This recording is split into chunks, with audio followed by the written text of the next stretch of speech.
humor me a little bit. Let's open with a brief moment of silence. Think about those Tennessee families that are still suffering.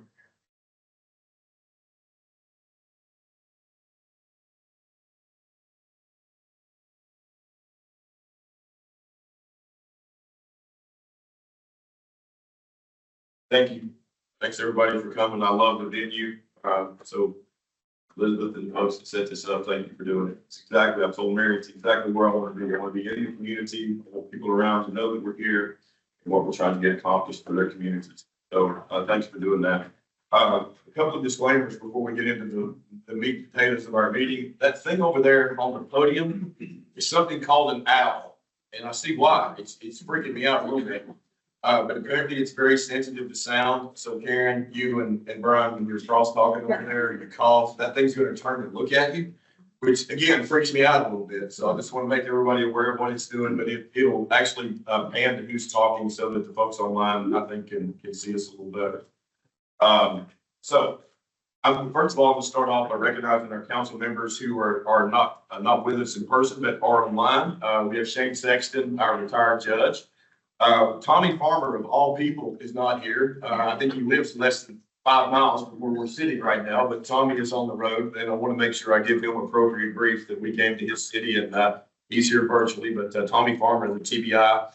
Stephanie Vanderpool, one of our physicians at the University of Tennessee at Knoxville, is online as well. And last but not least, JP Urban of the Attorney General's office is online. All right, so we will start like we always do with a roll call, if we can. Armando Fontes, Brian Buck, Here. Casey Cox, Charm Allen, Clay Jackson, Here. Karen Hershey, here, Ken Moore, Here.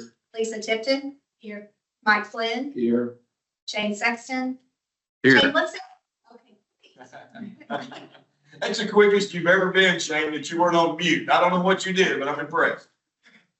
I'm back on mute. Stephanie Vanderpool, Here. Steve Lloyd, Here. Tim Cornett, Tommy Farmer, Here. right, and Wayne Wyckoff. Here. All right, so we do have a quorum. Before I get into our why, I want to talk just a little bit about where we are here in Hamilton County. Hamilton County's got a young mayor named Weston Wamp, who's done some pretty progressive things here in Hamilton County. He's looking at right now treatment behind bars, which I think is paramount to helping people long term. We know what their overdose rate is when they get out. It's about 40 times the age match individual in the community. So I think that's something that we can build on across the state. The other thing that you're looking at doing, and they haven't started it yet, but it is getting ready to be announced, is that they're actually going to have their EMTs initiate MAT in the field. Again, MAT is not a lifelong solution. Matter of fact, it is a tool, and it just quells cravings. That's not recovery, but it does save lives. And so they have a program here in Hamilton County that's going to be countywide, where the EMTs will have the ability to initiate MAT in the field if so indicated. And I think that's a really good thing in the fact that help people feel a little bit better. And then maybe in those first 2 days, they can make a better decision than they would if they were dope hungry. And again, it's not a lifelong sentence to medication. I don't think anything should ever be a lifelong sentence to medication, but I think it'll give people a jump start right at the first for those who it's indicated for. So I wanted to make sure I highlighted that, and I'll be keeping an eye on it. And I've been very impressed with what Mayor Wamp and his sister is actually the DA here as well. And they've been very interested in this. And I think that they're doing some things that we could have some other counties start to look at as we get some data. So with that said, we'll jump in. I'm sorry. More introductions. Is Commissioner online? Don't know. Commissioner Marie Williams is a ex officio member of this council, and she will be joining us by online here shortly. Matt, you want to introduce yourself? Yes, sir. Matt Yancey, Deputy Commissioner with the Tennessee Department of Mental Health and Substance Abuse Services. Excited to be here with you. John? Hey, good afternoon. I'm Sean Smith, Deputy Director with the Opioid Abatement Council. And it won't take us long to get to him, but Sam, you'll go ahead and introduce yourself. Sam Buckley, legal counsel to OC. And I want to take a second and thank the staff. We meet outside of here. We do our pre-meeting work. We talk about the meetings that we're going to have, interims. We haven't had to have a ton of those. But I can tell you that when we do that, staff has everything ready to go. Never really have to lift a finger. My work is pretty easy other than paying for breakfast, which I will gladly do rather than have to do all the work that they do. And I want to thank Mary for, for her constant companionship and talking me off the ledge numerous times each month. Our why's a little bit different today. Usually I start out with a patient story. I'm going to change gears just a tad bit. That's a little bit of reason for my hat, that I'm bald. I think there's a lot that we can learn with working with law enforcement. As I travel the country and I see what's going on in other places, I become more and more convinced that our partnership with our colleagues in law enforcement is even more important, particularly here in Tennessee, where, we have people like David Roush, who is the head of the TBI, and Tommy, who is the head of the Dangerous Drugs Task Force, who sits on this council, as well as multiple sheriffs, across the state. And we have two of them on our council with Casey and Armando. And I think these are relationships that we need to try to foster and build. So I spent some time in New York City last month with the New York, New Jersey HIDTA. HIDTA is a high intensity drug trafficking area. These folks are really, really impressive. And the picture with me there is actually the former police chief of the 5 boroughs of New York City. The female to my right, Terry Tobin. And then the guy on the far right is actually, they call him the night mayor, but he is he's the vice mayor for social programs in the 5 boroughs of New York. And I think there's a lot that we can learn from HIDTA. I got to watch them interact for an entire day, and some of the people you see there in the pictures, it really, the work that they do and the communication that they have among each other is really fantastic. And looking at flow of drugs into their communities, one of the things I guess I've gotten a little bit tired of hearing is that interdiction efforts don't make a difference. I think interdiction efforts do make a difference.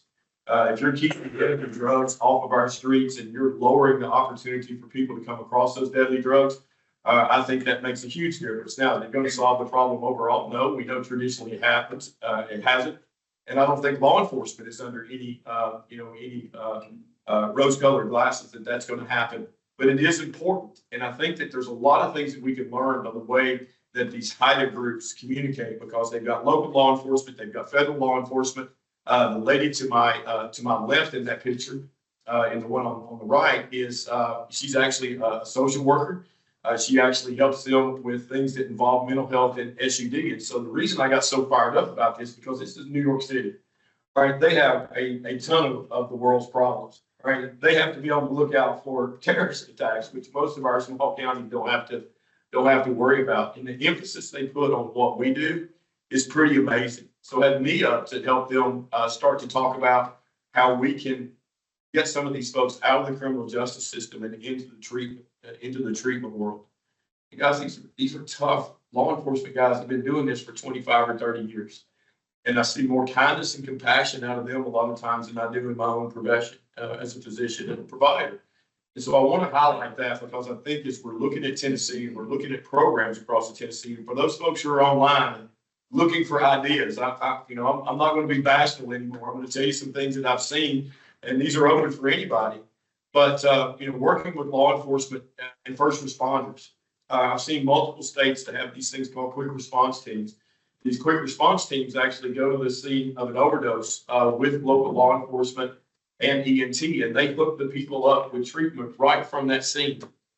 And I think these are things that'll start to work. My friend Jan Rader in Huntington, West Virginia, it's kind of her brainchild, but they're really spreading all across the country. And it's really what they're interested in New York, because they know where these folks are. They know where they are physically located in the city, in the subway system, in the alleys, all these different places, about how to meet them there, how to be able to track the overdoses when they're there, and then be able to hook those people up with treatment rather than winding up in local lockup or Rikers. And so those of you that are listening out there, I think if you look around a little bit, you can start to get some ideas of some things right up front that, number one, will start to save lives, and number two, start to direct people to treatment. So I want to highlight those folks, thank them for really an incredible day. But I watched them in an hour go over every gun violence crime in the 5 boroughs of New York. It was an impressive display of the people they had at the table and the teamwork and communication that they had. And I was thinking, boy, if we could borrow that, because what they want to borrow from me is how to get to the population right now. It's basically just flooding their jails and prisons. So, all right, next up, we've got the minutes in front of us. I think we have two sets of minutes. We have our minutes from our December 13th meeting. And then we have the minutes from our January 23rd, Opioid Abatement Council emergency meeting. And I'm sorry, guys, that's the first one I missed. And I missed it because I have not mastered the difference between Central Time Zone and the Eastern Time Zone, despite living in it for the last 15 years, both of them. So hopefully everybody's had a chance to review the minutes, and we'll take them one at a time when you all are ready. Approval. Want a separate motion for each one? I would, if you don't mind. I'll move to approve the December 13th, 2024 meeting. All right, I've got a move to approve from Mayor Moore for December 13th, 2024. Do I have a second? Second from Mr. Wykoff. Any discussion? If you don't mind, proceed with the roll call vote. Armando Fontes, Ron Bud, Yes. Casey Cox, Sharon Allen, Clay Jackson, Approved. Karen Hershey. Yes. Ken Moore. Yes. Lisa Tipton. Yes. Mike Flynn, Yes. Shane Sexton, Yes. Stephanie Vanderpool, yes, Steve Floyd, Yes. Tim Burnett, Tommy Farmer, Yes. Wayne Wykoff. All right, motion carries. Thank you. Now entertain a motion for the January 23rd emergency meeting. Move approval. Emergency. We move to approve by Mayor Moore.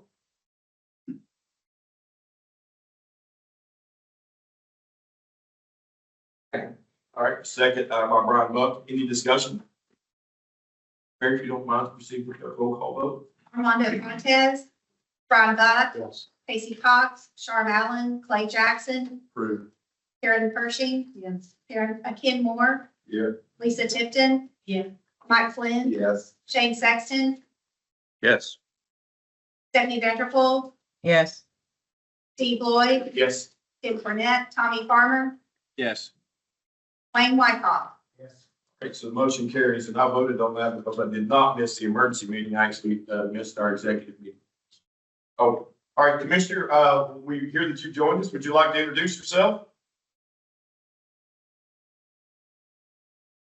Hey there, everybody. Dr. Lloyd, everyone else on this incredible committee.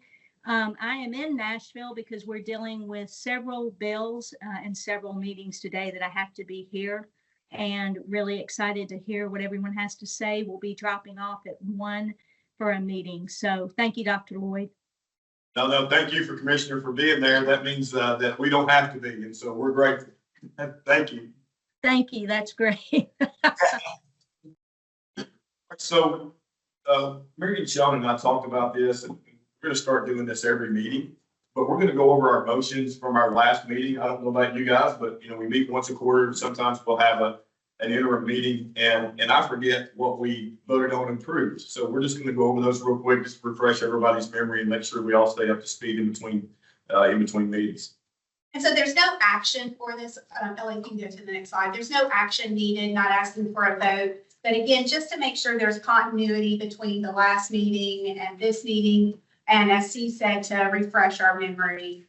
So we have 1, 2, 3, 4, 5, 6 motions, one that failed from last meeting. So the council can just look over those to remind themselves what we discussed. So that's all I planned for this section. Okay. OAC organizational structure. So currently, the chair is the only leadership role within the Opioid Abatement Council. And as the office is looking to write policies, what we are finding in our research, and most of y'all know this, that committees, councils, and commissions have more than one leadership role.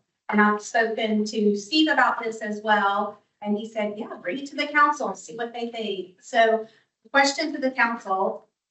Does the council wish to add a co-chair or a vice chair or any other leadership position to the Opioid Abatement Council? So this would be our first discussion and decision point. So Steve, I'll turn it over to you. Yeah, thanks, Mary. And I missed our executive meeting because, again, the time zone thing killed me. But me personally, I think it would help. Guys, I love this. I mean, I love this work. I do it all day long, every day. I don't want to do anything else. It's not like that, I'm looking to shirk work. I'm certainly not looking to do that. But I think there are times that, that it would help, particularly in that instance, or, I don't think anybody on this council has had to recuse themselves more than me. And so whenever I have to recuse myself, I think it helps us as well. And the other thing is, I can get hit by a bus. And that's always possible, particularly when you hang out in some of the places I hang out. So I think it would help our council going forward with continuity and knowing what was, knowing what we were looking at. I would hope that if we do this, I would hope that whoever takes a position would be a part of our planning meetings. I think you get some insight into the work that goes into this. And then, I told you guys before, things that don't always go my way, but I always hold true that 15 heads are better than one. And I think that, an extra person here would probably facilitate our work rather than hinder it.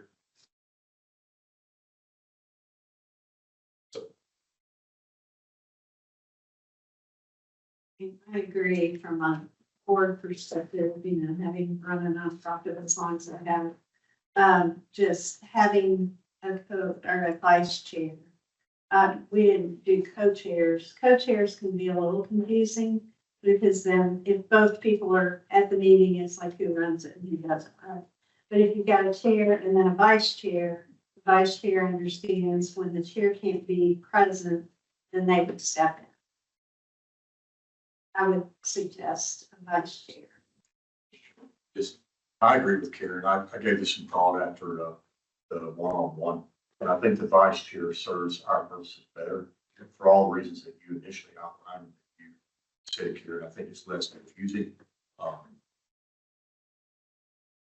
think it'd be a good move for us. I'm not sure why we didn't think of it in the first place, but we were building this airplane that's fluid. So since we now have reached a cruising altitude, I think it makes sense to, make it better. You guys know that we've taken some heat for maybe building it as we go, but I think we set the priority early on to try to get Also one. stays some lives. We did. I hated to point that out. I would not. But we have built it, and so I think it's time to clean some of this up. I'll tell you what, I'll entertain a motion to establish a position of vice chair, and we'll handle those two things separately and film it, if that's okay. Do you want to post it? So I'll entertain a motion to establish this position of vice chair for the OAC. So moved. We have a motion by Dr. Jackson to establish a position of vice chair. Do I have a second? Second by Karen Pershing. Any discussion? If you don't mind, Mary, roll call vote. Armando Fontes, Ron Buck, Yes. Casey Cox, Sharm Allen, Clay Jackson, Yes. Karen Pershing, Yeah. Ken Moore, Yes. Lisa Tipton. Yes. Mike Flynn, Yes. Shane Hey. Sexton. Yes. So you don't, 2021, would he have had it by then? Hey, sorry, somebody, can you mute your mic, please? Everybody, if you could just check your microphone. Thank you. Stephanie Vanderpool, Yes. Steve Lloyd, Yes. Tim Fournette, Tommy Farmer, Yes. Wayne Wykoff. Yes. So the motion carries. We have established the position of vice chair for our council. Now, I guess we can open the floor for nominees or volunteers. I expect this one to be quieter. This is Vanderpool. I'd like to nominate Dr. Jackson for the position of vice chair. Thanks, Dr. Vanderpool. And that's very slick of you, Stephanie, to do that. Oh, yeah. I'm all about that. So you know. She is an absolute incredible. Yes. SVP stands for Senior Vice President. I got it. So I've got a nomination of Dr. Jackson. Anybody else want to? No nominations closed. All right. All right. So we got to move that the nominations are closed, but Dr. Moore, do I have a second? Second. All right. Second by, Mike Flynn. Hey, Mike, sorry I didn't say hi when I came in. Second by Mike Flynn. Any discussion? Mary, would you proceed with the roll call vote? If you're wondering about the roll call votes, it keeps me straight with the AG's office, just so you know. Armando Fontes, Ron Buck, Yes. Casey Cox, Sharm Allen, Clay Jackson. Abstain. It's not a conflict of interest. I'm sitting between two attorneys. That's all I'm gonna say all day. Stay. Karen Pershing, Yes. Ken Moore, Yes. Lisa Tipton, Mike Flynn, Yes. Shane Sexton, Yes. Stephanie Vanderpool, Yes. Steve Lloyd. Yes. Tim Fournette, Tommy Farmer, Yes. Wayne Wykoff. Yes. The motion carries. Thank you, Dr. Jackson. I've been with you. I know you've got a lot of time on your hands, so this will help you fill some of it up. So. We meet every other week for an hour and a half. Yeah, it's fine. My wife won't mind because I'm. We have sweat lodge every Saturday too. All right, moving on, our community advocacy panel, I think it was Elizabeth. Yes, Elizabeth's gonna make an announcement. Very excited about the community advocacy panel. And you see the application, the portal opened on February the 21st, and it closes on Friday, April 4th, 2025, sharp at 5:00 p.m. Central Time. We are excited. We want to encourage the community to share your social media outlets on LinkedIn, Facebook. It's been posted, all of the Tennessee Department of Mental Health, all of their outlets for communication. So we're very excited about it, but we are asking the public to share with the individuals that they know that may be interested and just to apply. And you can visit the website that's online there. The community advocacy panel is the webpage, but our the state of Tennessee, our OAC office, our main website, we are there to see the link. It's at the very top. So just want to encourage everyone to apply. All right, thanks, Elizabeth. I love this idea. I liked it as soon as Elizabeth came forward with it. We need people with lived experience involved in this process, and I mean real lived experience, not mine. And so I'm glad about this. I know we have a bunch of people listening online. I know because you all text me after every meeting. So just know all across the state to please get this word out. It's on our website. We're announcing it here. We don't have a lot of other avenues to get the word out. But if you'd like to be a part of this process and have input, we encourage you to go online and fill out an application because we need your input. Next up, fiscal updates. At each meeting, the OAC office will share the current monthly opioid abatement trust fund statement. And please note this information is current to the date the statement was created. And this is January's statement. Sorry, guys, your slides say December, but we have an updated one, January 2025. The content that you have is the same that is up there. I just have the date. So that is our current balance. I believe we're at, oh my gosh.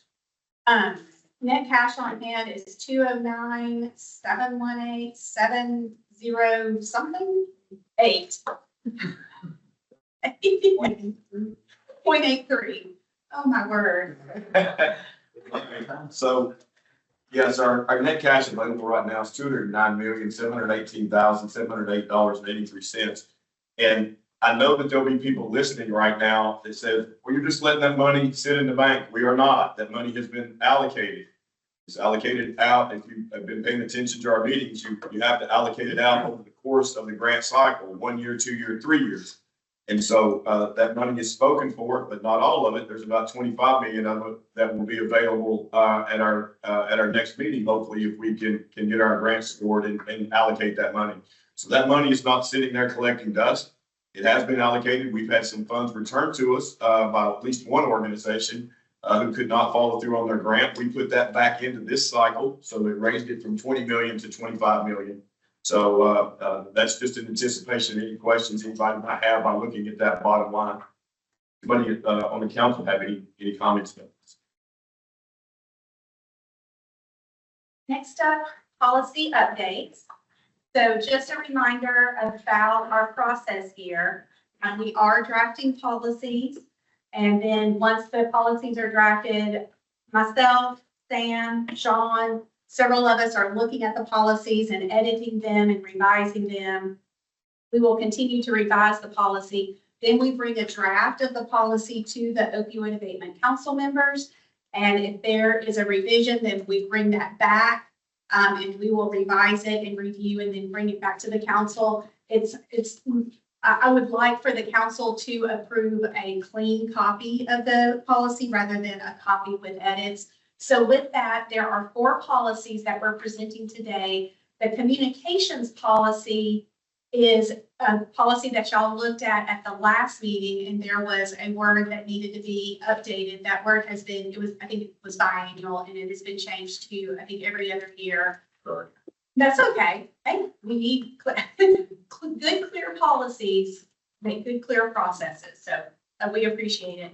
And we're also bringing 3 additional policies, county funding, which, as y'all know, that was an observation we received from the comptroller's audit. And I'm just going to shout out to Ella and Melissa and Marie for the work they've done on this county funding policy. It's the thickest of the policies that y'all are looking at, but I have a feeling, I feel really good about the process that we've outlined. And also the OAC office duties policy and the transparency policy. A quick word on this. While it may seem, oh, why do we have a policy on this? Well, it's because just about everything we're doing is living inside my head or inside of Sean's head or Elizabeth's head or Ella's head. So we need this written down. So we have documentation, we have legacy, so that we can continue all of this great work. I did receive edits from Karen on which 2 policies? Remember which, was it there were 2. The second 2, I think, or the last 2. The last 2 policies, and these versions that you have in front of you reflect those 2 edits. So with that, I'll turn it over to you, Steve. Thanks, Mary. And so those of you know, we are subject to state audit by the comptroller, and Mary and I went. They were very kind to us. This is really the only thing that we lacked. And again, the result of us, building this thing as we're driving it down the road. But now it's time to get this in order, and so Mary and I's next visit can be as congenial as this one. So I'd like to address the communication policy first, because I think we've got a clean copy of that one. That's okay.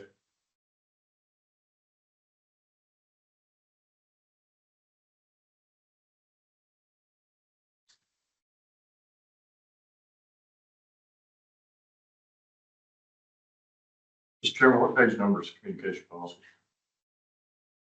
A second. Okay, so we're looking at it. I've got mine all broken up. I got it. Okay. That's Yeah, the county policy has the remediation list in it, so go past the remediation list.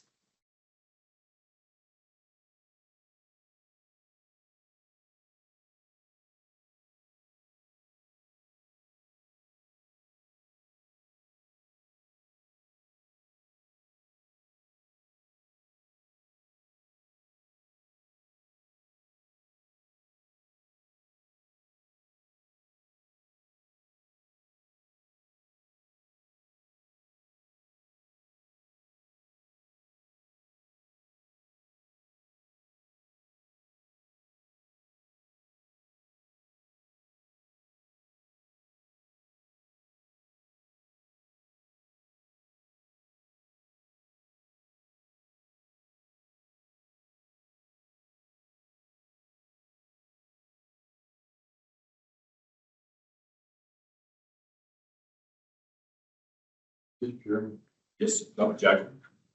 out of curiosity, how many public emails are we getting per day or how frequent is that? It's like that. It varies. Elizabeth, how many emails have we received to the opioid abatement? Oh, not there, it's not very many, maybe. A week. Yeah, it can range between 1 a day to 1 every other day. It depends on if we are in procurement or if it's a time like this, Not like one. not a lot going on. Right. I was just curious about what. I'm saying, I can tell you that I get emails and texts all the time, and I phone them straight here. Never try to answer anything on my own, even if I think I know the answer, which is not very often. But I funnel everything there, and only a certain percentage of them fall through and wind up contacting.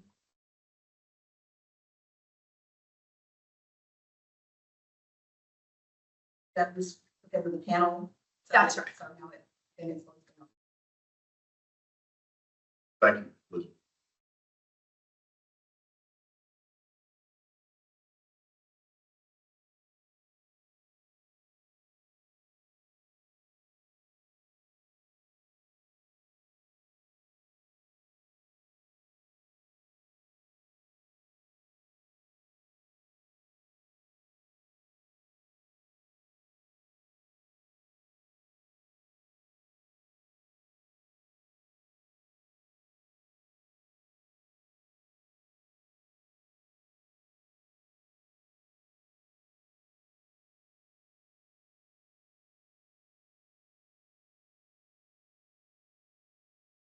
I was kind of waiting until I saw it start to look up, but I will entertain a motion when you all are ready.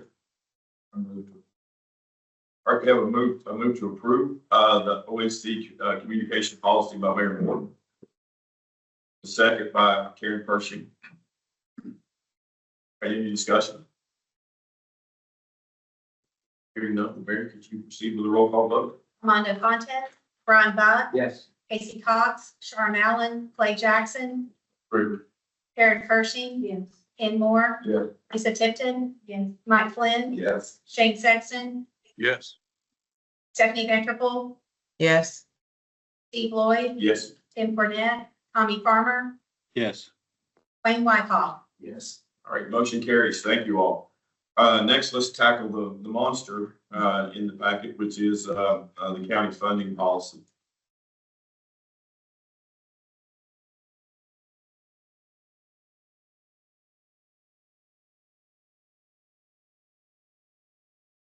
Just to be clear, the exhibit E, there's been no revisions That's to right, that at all. that's So right. basically, we're looking at pages 1.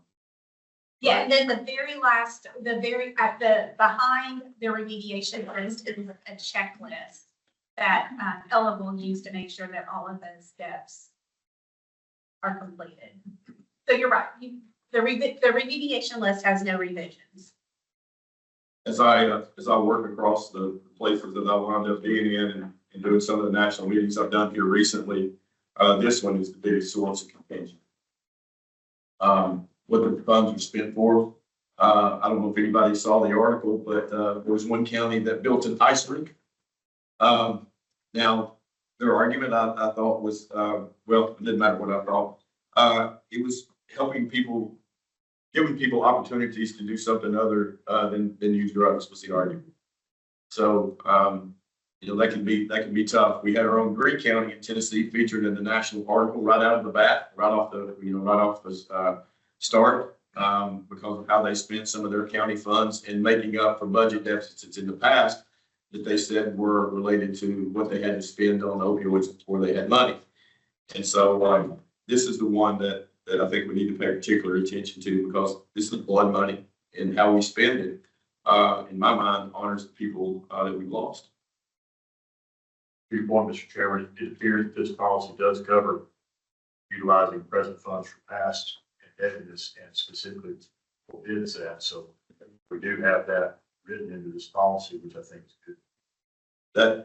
It's amazing, Dr. Jackson, at things that people could overlook, either intentionally or unintentionally, but that was part of the national settlement agreements. And you still have places out there, and I'm really concerned right now as I watch things, and I'm not getting into national politics. I'm not that stupid, but if funding becomes tighter, I'm really nervous that states start to look at places like us to fill in these things that they have traditionally paid for. That's a concern, and it is specifically prohibited. And the reason being is that the people spending this money actually have to answer back to the master settlement on how these funds were spent. So it's not just here, go do with it what you want. I think we have to be careful of that. Probably go through the same process when somebody's ready to make a motion. That's fine. I don't want to hurry anybody. I have one question about the semi-annual reporting. And you mentioned several instances of how money was used. Walk me through how that's monitored and where we are in that responsibility. Sure, so have we completed 3 semi-annual reports? Okay, so the semi-annual report for the counties is based on the letter of agreement that they sign with us. And the letter agreement says that they will spend the money, they will allocate the money, they will spend the money, and that they will spend the money on certain strategies.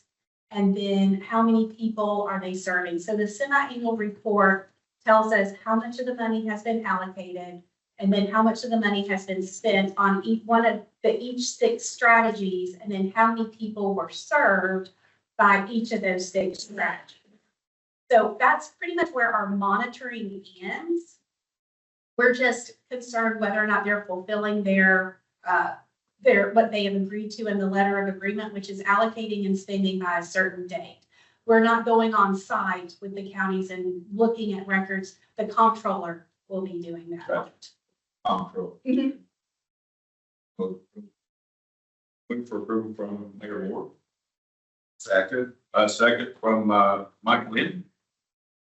Any discussion? All right, we'll proceed with a roll call vote.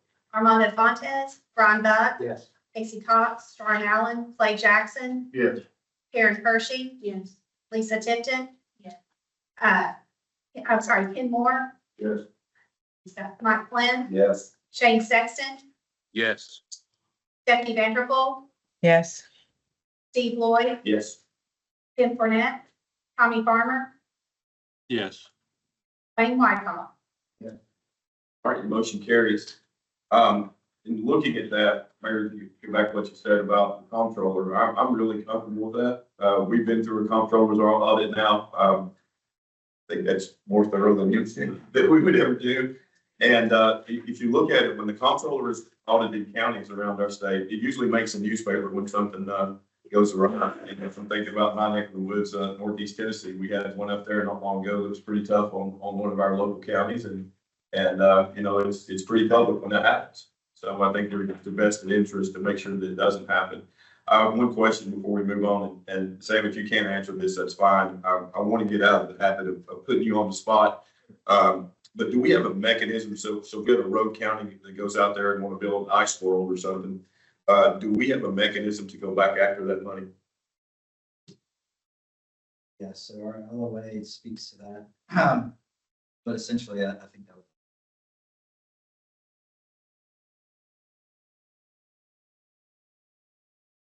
Right. So I wanted to make sure that that's known. Not that you want to ever have to do that, but if there's anybody out there thinking about it, we do have a mechanism to come back after it, and I think you need to know that. This money needs to be spent to abate the opioid crisis in the state of Tennessee. All right, next up, let's tackle OAC office responsibilities.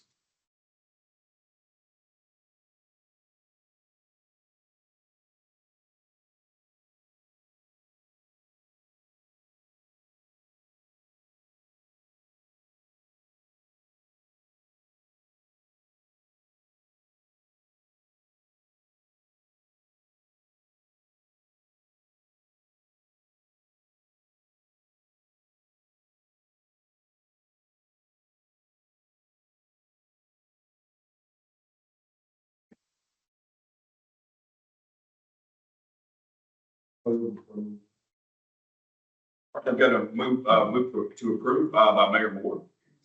Was second by Mr. Wykoff. Any discussion? Hearing none, we'll proceed with the roll call vote. Armando Fontes, Brian Buck, Yes. Casey Cox, Sharon Allen, Clay Jackson, Yes. Karen Hershey, Yes. Ken Moore, Yes. Lisa Tipton. Yes. Mike Flynn, Yes. Shane Sexton, Yes. Stephanie Vanderpool, Yes. Steve Lloyd, Yes. Tim Burnett, Tommy Farmer, Yes. Wayne Wykoff. Yes. All right, motion carries. And last but not least, the transparency policy, one that I'm grateful for.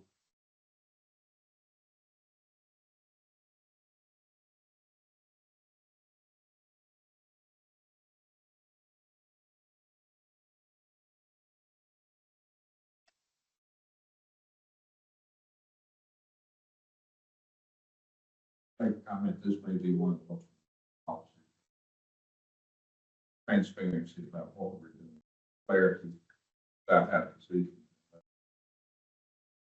Based on that, I would move approval. We're gonna move to approve, by Mayor Moore.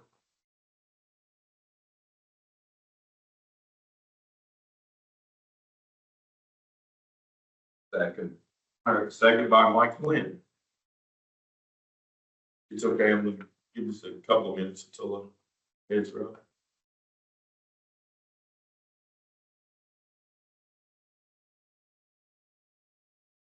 Any discussion? Hearing none, we'll proceed with the roll call vote. Armando Fontes, Brian Buck, Yes. Casey Cox, Sharon Allen, Clay Jackson, Yes. Karen Hershey, Yes. Ken Moore, Yes. Lisa Tipton, Yes. Mike Flynn, Yes. Shane Sexton, Yes. Stephanie Ventriple, Yes. Steve Lloyd, Yes. Tim Cornette, Tommy Farmer, Yes. Wayne Wykoff. Yes. All right, the motion carries. For those of you listening online, I want to assure you that, and I've heard this on more than one occasion, that trying to think of the things I've heard. Oh, they've already decided how they're going to spend this money. I guess by they mean us. There's deals that go on that nobody knows about. I promise you that's not true. I'm the chair of this council. I can assure you that we follow this. I know everybody at this table. Some of them are really close friends of mine. When we talk, we don't talk about this business. We don't talk about votes. We follow this and we honor it. Any discussion that goes on before the meetings is never with me. It'll always be with the staff and really one-on-one. They don't handle these in batches. So this is as transparent as we can make it. And I don't speak off the record anyway, which probably gets me in trouble. But it's how it needs to be, in my opinion. When I look at other states and things that they're struggling with, one of the things I see them struggling with is this. People don't trust the process. The process is what you see in here. All right. One of our favorites, Mary, it's our legislature is convened until sometime in mid-April. So legislative updates. Yeah, and just one quick thing around, off of what Steve was saying for the policies, this coming week, we're gonna have a new page on our Opioid Abatement Council website where we're gonna post the policies that have been approved by the council. So be looking for that. All right. I want to thank Marie McGraw, first of all, before we go any further. As y'all know, we retained Marie to help us with our policies, and I'm sitting here reading this, and I'm thanking God that I don't have to write them. And so Marie, we'd like to thank you if you're listening. Appreciate the work, and these are well done. Yes, absolutely. Okay, yes, legislative updates. So this is an update to the council that there is a House Joint Resolution that is making its way through committee. And I pulled out the bit here that gives most of the content. Be it resolved by the House of Representatives that this General Assembly respectfully urges the Tennessee Opioid Abatement Council and each county that has joined the settlement to allocate a minimum of 25% of expenditures approved from the Opioid Abatement Fund pursuant to the law, that's our law, to specific initiatives that save lives via the distribution and promotion of overdose reversal medications until such time as the overdose death rate in Tennessee has been reduced by a minimum of 25%. So this is to make y'all aware. This was sent to me a few weeks ago as a bill analysis request, and it has passed subcommittee. I attended the subcommittee last week, and it'll be in committee on Wednesday at 12:30. So making the council aware of this resolution. That has not passed yet. That is making its way through. If it does pass, it's respectfully urged, unless they change the statute, they don't have statutory authority over how to spend money outside the guidelines we already have, correct? Is that my understanding? That's correct. So that's my understanding, is my understanding correct? I can't ask you about my understanding. Legislature coming to the meeting and saying, hey, really want you to spend your money and focus on those efforts. I don't have the absolute number from 2023. You have that, Steve? We don't. We were talking about it. We've got to be really close. We went back and looked at the grants that we funded and which one of them had overdose reversal drugs in them. And so we're looking at that right now. Checks. I was referring to the overdose number. Oh, the overdose. Well, I can tell you that I haven't looked at them specifically, but overdose numbers are trending down across the United States pretty dramatically for the first time, all except one demographic. Actually, the Black and Brown community not only has not plateaued, it's still going up. And just to give you a little bit of idea, I've talked to you all about simulation before, and it's what I learned in working the cases. But when we did the national case or the national suit, one of the things we looked at was how long will it take to get us back to I think the year we used was 1996, pre-1996 overdose numbers. If you allocate these dollars in the way that they're going to be most beneficial, how long does it take from right now to get us back to those numbers, which in all honesty should be our baseline? and that year is 2048. So I think one of the dangers that we have right now, and I love it. Look, I mean, one of the states I'm working in right now, West Virginia, we're down 51% August over August, 24 to 23. It's amazing stuff, right? But there's also that segment out there, well, this is over. It's actually not over. We still have people dying in much higher rates than we did in 1996. And if you want to have some fun, go back and look at those numbers. It's pretty dramatic. So we still have work to do, and I don't think that we could ever, go to sleep on the fact that we still have demographics that are being left behind. Tennessee's are trending down. I'm just not sure how much. Nationwide right now, it's about 23%. Well, at 22, our number was 38.26. The state, Tennessee.gov doesn't have 23 raw number. CDC reported we were down 6.6%, but that's per capita. Right. So it's not, I believe the number, but it doesn't allow us to kind of calculate what this would be. If we follow Virginia, which we do share a border, then we would anticipate we might actually be close enough to the legislature that even the urgent suggestion we would be in line with that, both on kind of how we've allocated, but also we've been kind of released from the recommendation because we may be close to 25%. I'm not sure. We have to get down to basically 1,000 less than 38.26. We had to be 2,800 or so, 2,850 to satisfy the 25%. Commissioner Williams, can you still hear us? Okay. Yes, sir. Hey, Dr. Lloyd, I can really appreciate, the information. Obviously, we've been keeping up with it. One question I have for you, in one of our budget hearings, we got asked, and we got another one on Wednesday, why do we think it shot up so fast? One of the representatives asked me, if we had not cracked down on prescriptions being distributed, would that have kept the number from going up? Obviously, I have my own thoughts about that, but I wonder, Dr. Lloyd, what you would say to that. Well, Commissioner, I think we all experienced, 2019, 2020, and 2021 was really in my mind, the death knell for what we're trying to accomplish. I mean, you know this, Marie. I mean, when we're looking at the department, we had started to plateau. We're even starting to see decreases pre-COVID. And then we got COVID and the treatment. I'm not second guessing. It's just the way it was. If treatment, COVID is going to be isolation. We knew we were going to lose folks because it's going to kill the population. So I think that would have been my answer. Got it. I think when I hear questions like that, sometimes I think that, and you know this, I mean, Governor Haslam back in the day in 2011, 2012, I mean, we were out in front of the country on a lot of this stuff, making our positions clear, the PDMP and all that good stuff. And you say, well, you force people over into the black market. Well, does that mean we shouldn't have done what we done? And I don't think the answer to that is yes. I think that we took the information we had at the time and did the thing that we thought was best. Right. I saw heroin coming. I think most people did. I don't know of anybody who saw fentanyl coming.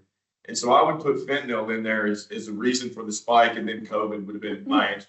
Yeah, that actually was my response, that we did what we thought was right, had no clue about what fentanyl would do and how they would move forward with drugs being manufactured and including fentanyl, which truly is, as Tommy Farmer has said before and does such a great job with the 1 grain of salt, it's deadly. So thanks for that, and appreciate your feedback.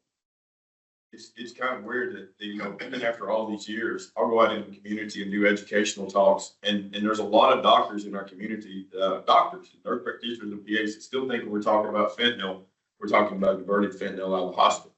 And we're not talking about that.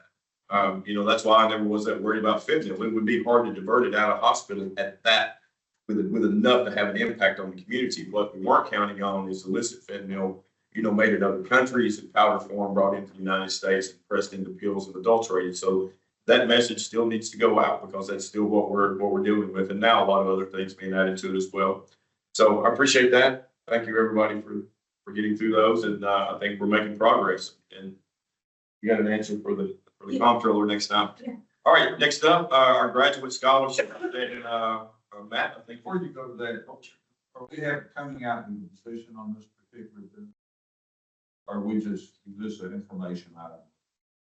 And because I truly have some concerns about it, that we end up having to bestow money at virtual drugs a certain time and maybe wasting a lot.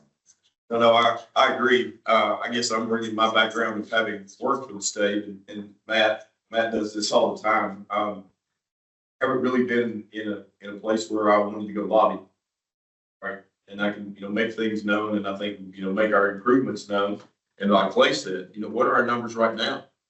I think that they're going down. I don't know if they're down 25%, but I think those are things that we could educate people on. But, I know that when I worked in the department, we would look at the legislation and we would come out with our position and we were either for it, against it, or neutral. And in all honesty, I think we tried to be neutral as much as we could, unless it was just off the charts. Since this is a resolution, our position was watch, so we're watching it since it's a resolution. If it was an actual, well, I always defer to Sam or Matt on this, but if it's a bill, we would be taking It's not different, really law. yeah, we'd be taking different steps. Gotcha. Thanks. Somebody else have anything on that? I think thanks for bringing it up, Mayor. There are things that we control, things we don't, and so sometimes it's like that. But I think that we're going to turn out to be okay on this. I want to see our numbers, and I don't have access to them right now. It's something we can talk with Mary and our staff about, and getting those numbers and giving an update on where we are, because Tennessee's going down like the rest of the country. I'd like to beat the rest of the country. I think they're down somewhere in the low 20s. And so hopefully I'd like to outdistance that a little bit, but we do a great job with stats there, so I'm sure we could get that info. So, all right, Matt, you want to talk about our graduate scholarships? Yes, sir. Well, good afternoon, everybody. Before I go into this, there's a couple of things I did want to mention. First thing, because I don't think it's said enough, and that is this council, I think, should be really proud of the work it's accomplished over the past 2 years. I think someone earlier mentioned, you've kind of been building it as you're flying it. And I think that's true, but I think what you built is, it's like a fighter jet, really. When you look at what other states have done or have been unable to do, my understanding is there's still a lot of states where the plane's still sitting on the runway. And I get a glimpse of what the council's work is through working with Mary and Shaw and the team. And this has been an endeavor for sure. And the structure y'all built around these funds and how they're dispersed and how they go across the state, it's just, I think, been really impressive. So I just wanted to say that because, again, I don't think it's said enough. And it starts with the staff, the chair, and you all as council members. I know it's not a council you just show up to. This is one that y'all are very invested in. There's a lot of work here. So I just want to say thanks to that. Second thing, Dr. Lloyd mentioned the AIMS Center that we're here today in. I don't know how many of you know, but the AIMS Center, I think, is the only mental health clubhouse in the state of Tennessee that's certified internationally. And the people that you see here are people that are living with mental health challenges, and they're members. They're members of this clubhouse. They work hand in hand with the staff here. And when you think about what we're all trying to do, and that's help people, whether it be with opioid use disorder, mental illnesses, we're helping them find recovery. And that's what these type of facilities do. They're helping support their home, their living situation. They're providing purpose, community, connection. I've gotten to know the people here at AIMS Center over the years. And this is it's a really great resource, not only for the Chattanooga area, but it's a model for the state. So if you get a chance to talk to some of the members here before you leave, please do that. This is a special place. Okay, so I'll get into the conversation here about the Tennessee Behavioral Health Pathway Scholarship. I don't know who's got the clicker, but we'll go to the next slide. There you go. Ella's got it. So back up one more there, Ella. So as you all probably know, our department works very closely with TennCare. That's the state Medicaid agency for Tennessee. And when I think about the public behavioral health system, these two departments are the ones who really fund it. So our department has been, or is focused rather, as serving as a safety net. We provide services and supports primarily to people who are uninsured, indigent, and of course, TennCare is helping support Tennesseans covered by Medicaid. And our two departments really make up the public behavioral health system here in the state. And I'll say our department in recent years has really been focused on increasing access to service, right? So Dr. Lloyd talked about earlier about partnership with law enforcement, we've been really focused on expanding recovery corps, pre-arrest diversion programming, placing criminal justice liaisons in each county in the state, or serve each county in the state. We've really expanded peer services, school-based services, housing support, employment. That's been a big focal area, at least since I've been with the department and since Commissioner Williams has been at the helm. But what we have been focused on in recent years are workforce issues. Because the public behavioral health system, quite honestly, is only good as the staff who staff it, as the professionals who make up the agencies that receive funding through TennCare, through the department, and through this council. And what I'll tell you, in recent years, we've been somewhat at a tipping point with workforce challenges here in the state, and it's been an issue across the country. How do we recruit and retain more behavioral health professionals to work for the agencies that are out there on the front lines doing the work? So I'm first going to talk about how our two departments, us and TennCare, came together to form a work group to address the workforce challenges back in 2021. So I'll go to the next slide. As you can see here, back in, I guess we were about a year into the pandemic, Commissioner Williams and Director Smith came together and said, look, we need to come together and create a work group to help figure out how can we better support the behavioral health provider network here in our state. I was asked to help facilitate the work group. Mary was actually part of this when she was at TennCare in her prior life. And the first thing we said is, well, we don't want to make it too complicated. I think we've all been a part of work groups and task forces where you meet for a year, you come up with a plan, and nothing happens. And that's not a good use of people's time. So we were laser focused. We said, look, we're going to meet 3 times, and we're going to have 3 goals. So you can see the goals of the work group here. The first was to clearly identify gaps and needs related to the public behavioral health workforce, not only using national data, but we really looked at Tennessee specific data to help us better understand what those gaps and needs were. The second time we met, we talked about strategies. What are things that we as the state could do to identify, or should I say, address the identified gaps? What are ways that we as departments could support more effective recruitment and retention of those people who staff the public behavioral health system in our state? And the third work group goal was to create a report. Some of you probably have seen this report. If you haven't, there's a link there at the bottom of this slide. You can click on that, it will take you to it. It's a great report in that it's not 200 pages long with tons of citations.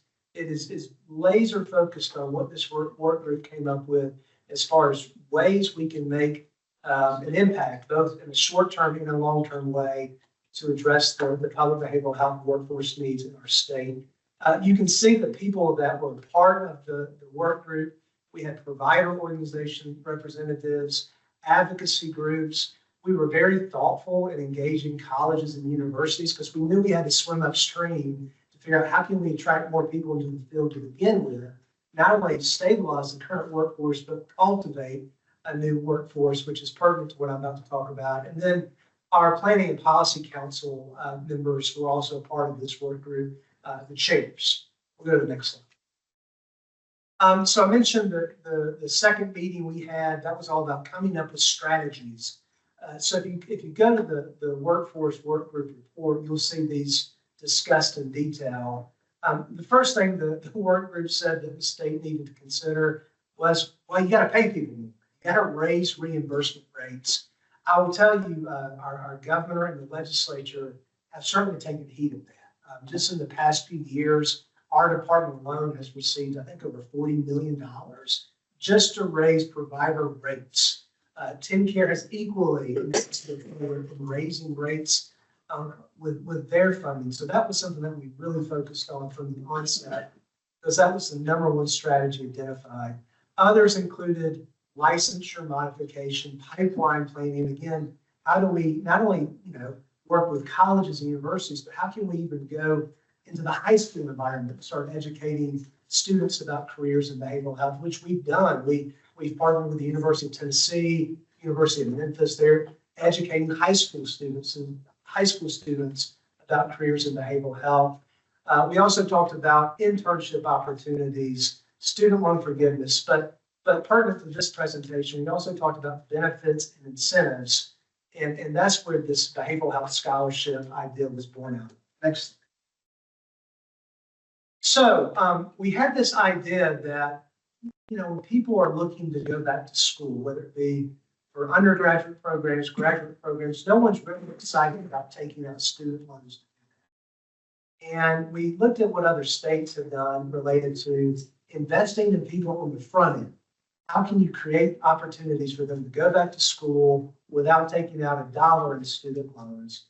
And that's what really helped us think through the Tennessee Behavioral Health Pathways Scholarship. We received $3 million, the department received $3 million in funding from the special session the governor called on public safety back in August of 2023, where we were asked to create this program. And again, it connected back to the workforce work group and the report generated from it. So $3 million was provided to our department in non-recurring state funding to support the scholarship.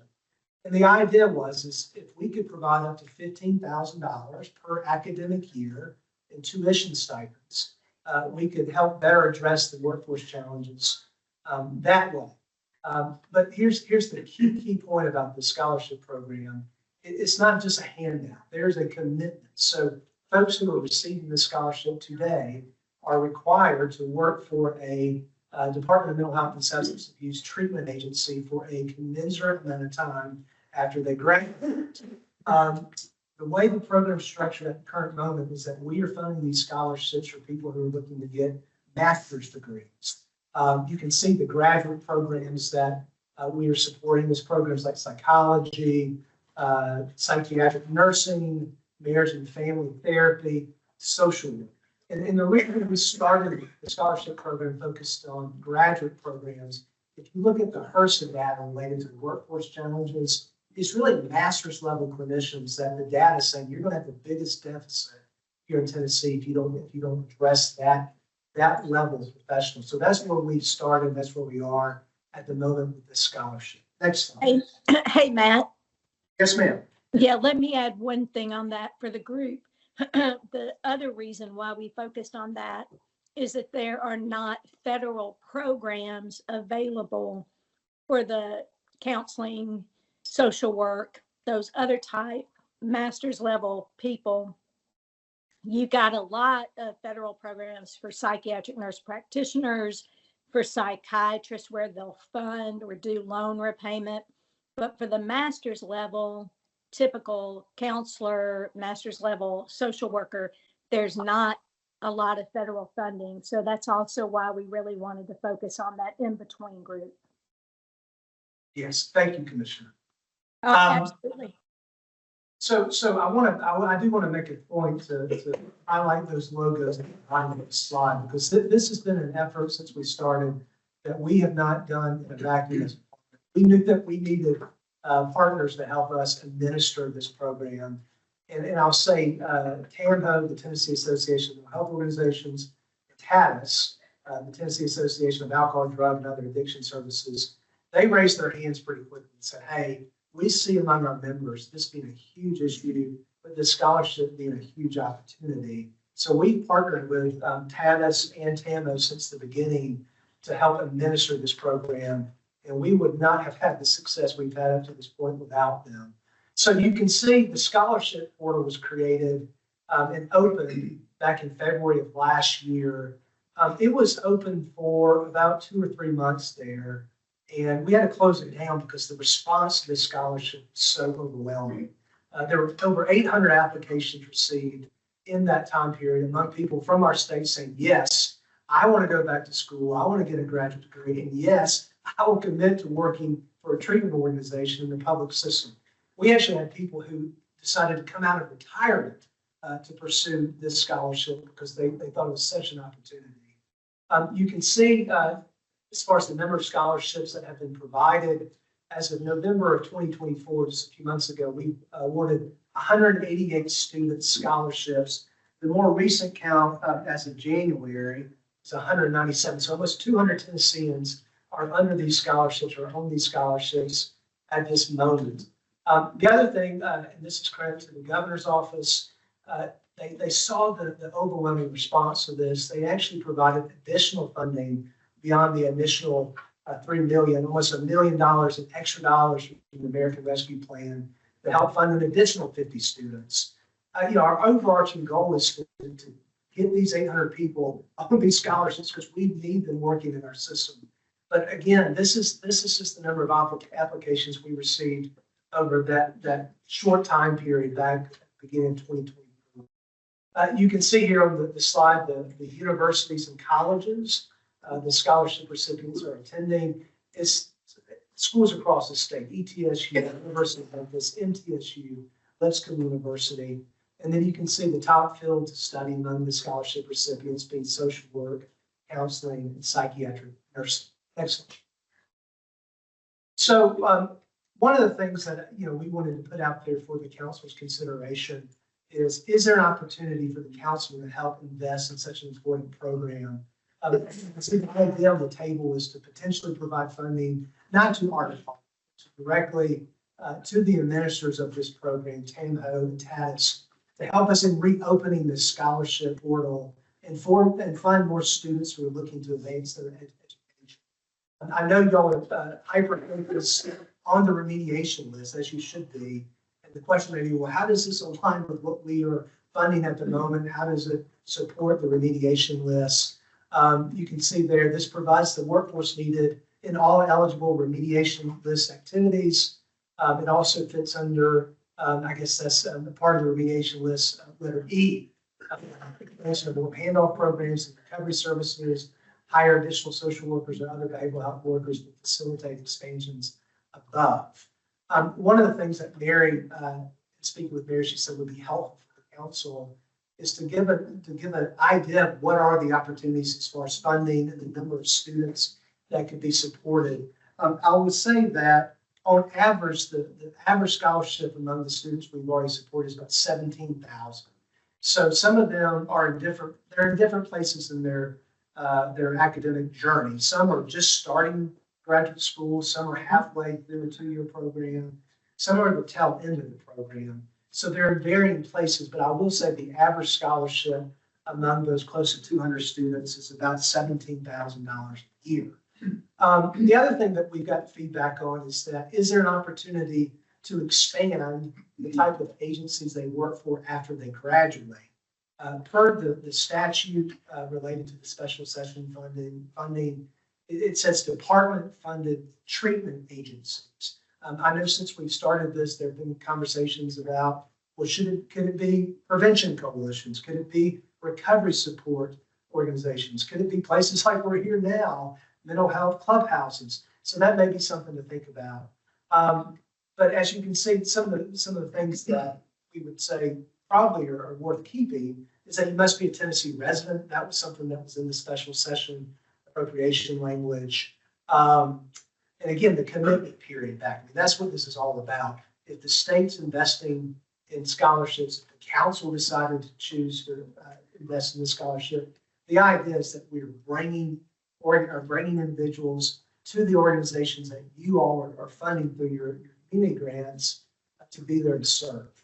I wanted to see, I know Mary Linden's here from TADIS, and I think Alicia Thomas Knight from TAMHO is also on the line. I don't know if they have anything they would want to add that would be pertinent or something that I may have missed in the presentation for the counselor to know about the scholarship. You, Lynn? Well, I don't know, but I want to questions. I think that, having opportunities, so we continue to be inundated by people who want us to reopen the portal and ask us when it's going to be open next. So we get those requests pretty regularly. I know the demand is there, and we're just hoping to, be the link that can make that happen. Alicia, did you have something? Hi, I'm online. I don't have anything to add. I echo what Mary Linden has said and what Deputy Commissioner Yancey has said. I would say just from a provider perspective, how beneficial this program has been. We've had bunches of the staff who had a genuine desire to to get their master's degree, and without the program would not have been able to do it. And then on the other side of it, we've also had folks who have finished their degree and needed to honor their commitment to work in public mental health and have been able to hire. So it's been very well received, and the limitations at this point that on people applying have been the funding. It's had an impact. Dr. Lloyd? Yes, Commissioner. Yeah, in addition to what's been stated, we're keeping stats, thanks to Alicia and Mary Linden, related to the percentage drop in turnover and vacancy rates for the traditional TAMHO, TADIS agencies. We've had a combined 21% reduction in vacancy with TADIS and TAMHO members, which is pretty phenomenal. This program has been part of that. So we want y'all to know we are tracking outcomes. And at the end of the day, you've heard me say this, Dr. Lloyd, you can't help people if you don't have people. We're in the people helping business. And the whole part of this is to be able to make sure providers can find master's prepared individuals to work in their agencies. So thank you for the time that you've allowed Matt to go over this, and truly hope that it will be entertained, even if the council doesn't want to give 2 million. Anything that you would be willing to give, it will allow us to open it back up for that almost 600 individual group that isn't being considered or has not gotten that funding yet. So anything you can do would be appreciated. Thanks, Commissioner. Blake.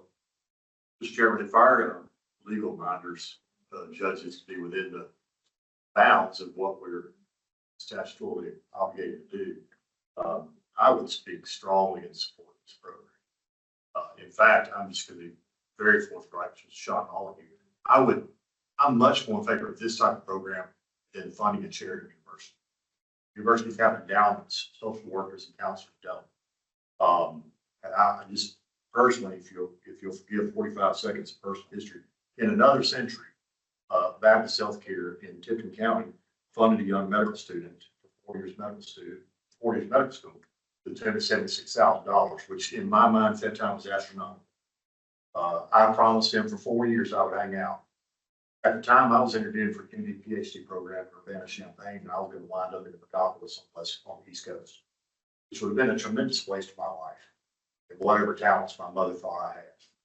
Because 28 years later, I'm still in that. My office employs 13 people. I think we have done about 500,000 visits. So for the investment of $76,000, that's just paid about $2,700 a year to have it. And I think they paid about 14 cents per visit that I did.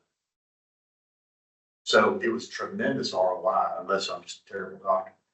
And the Hurricane Bees program is not, at least for 2 years, I think, they can't go off to New York and serve them. They're going to serve Tennesseans. And I think if we can do it this, I would strongly. Thanks, Clay. I like Clay was a beneficiary of the same type program in my home in Northeast Tennessee. And, one of the things I guess that's kind of bothered me a little bit, and I hate to use that word, I couldn't think of another one, and looking at our proposals, I haven't seen a lot with workforce development. I mean, that is clearly, one of the things that this can go to cover. And, I do addiction medicine, but guys, I'm self-taught. I mean, I look at all the time. One of my friends, Jennifer Anderson, went off to do a fellowship for the last year up in Virginia, and I'm so jealous of her because that's formal training, and I've never had that. It's not a lot of avenues to do. I think if I go home and tell my care and I'm going back to do a fellowship, she'll shoot me between the eyes. But I think that this is paramount to what we're trying to do, which is develop a workforce in the state of Tennessee that can help with folks that we're trying to help. I agree with Clay. I would support this 1,000,000%. I think the ROI will be tremendous, and it's really hard. This is hard work. because people don't get better. We talk about medicine in here all the time. I talk about it. People don't get better with that. It stops them from using. That's a great thing. People's lives change when you start to move in their life and help them with social determinants of health. In order to do that, you've got to have a workforce that can guide them in that direction. And that's, people ask me all the time, say, when's somebody gonna get off medicine? I say, how soon can we address the chaos in their life? Because that's gonna be the answer. And I want everybody to be able to live, substance free. I think that's a great goal. Although I don't think, everybody's gonna get there, but they're never gonna get there without some of the things that we're talking about right now. Did you have something else, Matt? You look like you had a burning desire. Well, I was just following a similar story to Dr. Lloyd and Dr. Jackson. I personally also benefited from a program like this. 24 years ago, I was coming out of undergrad, had no idea what I wanted to do with my life. Worked in child welfare. That's my first job, knocking on doors as a case manager at 22. And someone approached me and said, would you like to get a master's degree for free, just to commit, and you would commit time back to the state. Dr. Wood would appreciate this. I said, well, if I go to the University of Georgia, I'll do it. Oh, cool. But yeah, so I was in a similar situation where I was paid up front, or a scholarship was provided up front, rather, for me to get a graduate degree, and I had to commit time back to the state. And even though I'm in a different state now, I've been in state government ever since. So I do think these things work, and there's a great opportunity. She's not going to say it, so I will. Lisa, at least at the master's level, right? This is, you're not even, okay. But look what you've started at Family Street. And that's, we're not saying everybody's going to go do that. When I look at it, one of your brilliant ideas, at least in my mind, was the car. I hadn't got to open the car yet. And, you never know what's going to come out of it down the road when you invest in somebody working in this field. And I would certainly hope that we would entertain this. I think it's worthwhile. I think it is, as Clay just said, it will be a tremendous ROI for us down the road. We can walk off.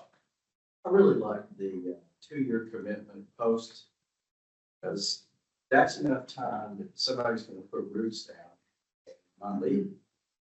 So you get to train them and I agree. I think I've made every motion. I want to make one more motion. We support $2 million. Hey, everyone, it's Vanderpool. I have a quick question before we move. We haven't made the motion yet on it, have we? It's okay. I'll put it on hold and I'll get Dr. To restate it here in a second. I'm sorry, Stephanie. That's completely my fault. I can't see a hand raised or anything, but go ahead. The floor is yours.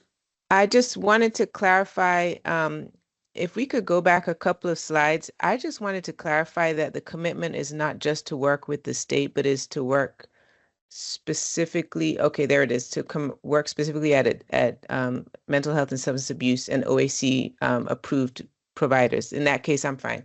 I didn't want it to be, they just worked for the state of Tennessee and they end up being in something other than opioid abatement. So that's what I wanted to confirm. Thank you.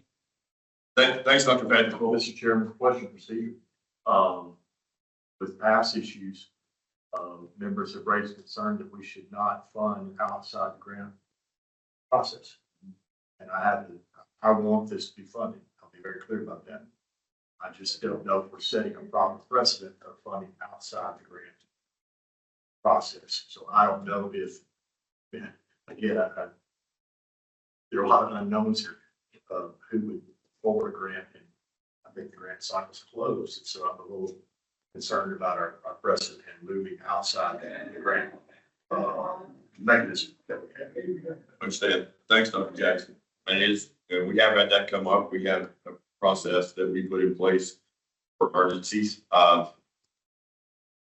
And we have Smart Initiative in SAS that we actually did that for. And I don't know, I was thinking about the Dr. King quote, the time is always right to do the right thing. And I think this one would meet that criteria for me, but I appreciate the concern.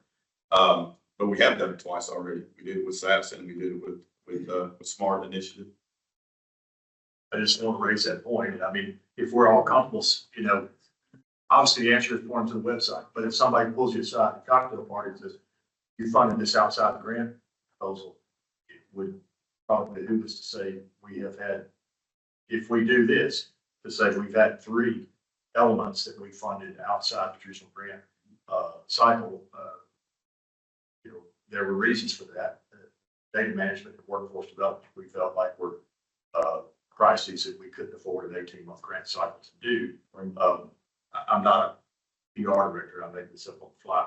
You know, we would need to, we need to be aware that we're doing this outside the regular process and have an answer for that from the staff.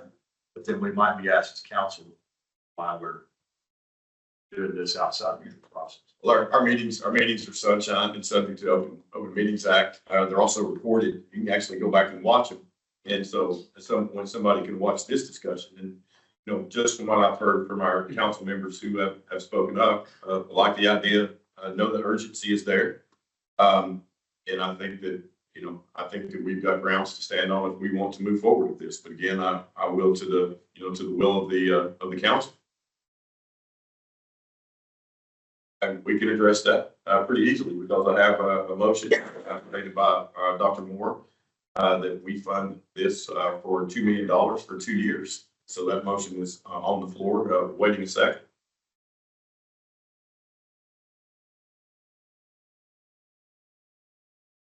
Sexton will second.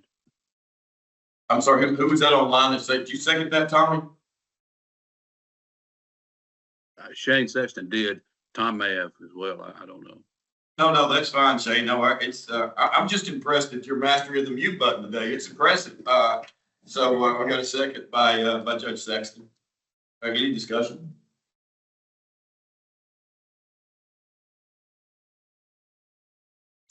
Just want to make sure from a motion standpoint, Ken, does your motion take into account all of those bullets at the bottom?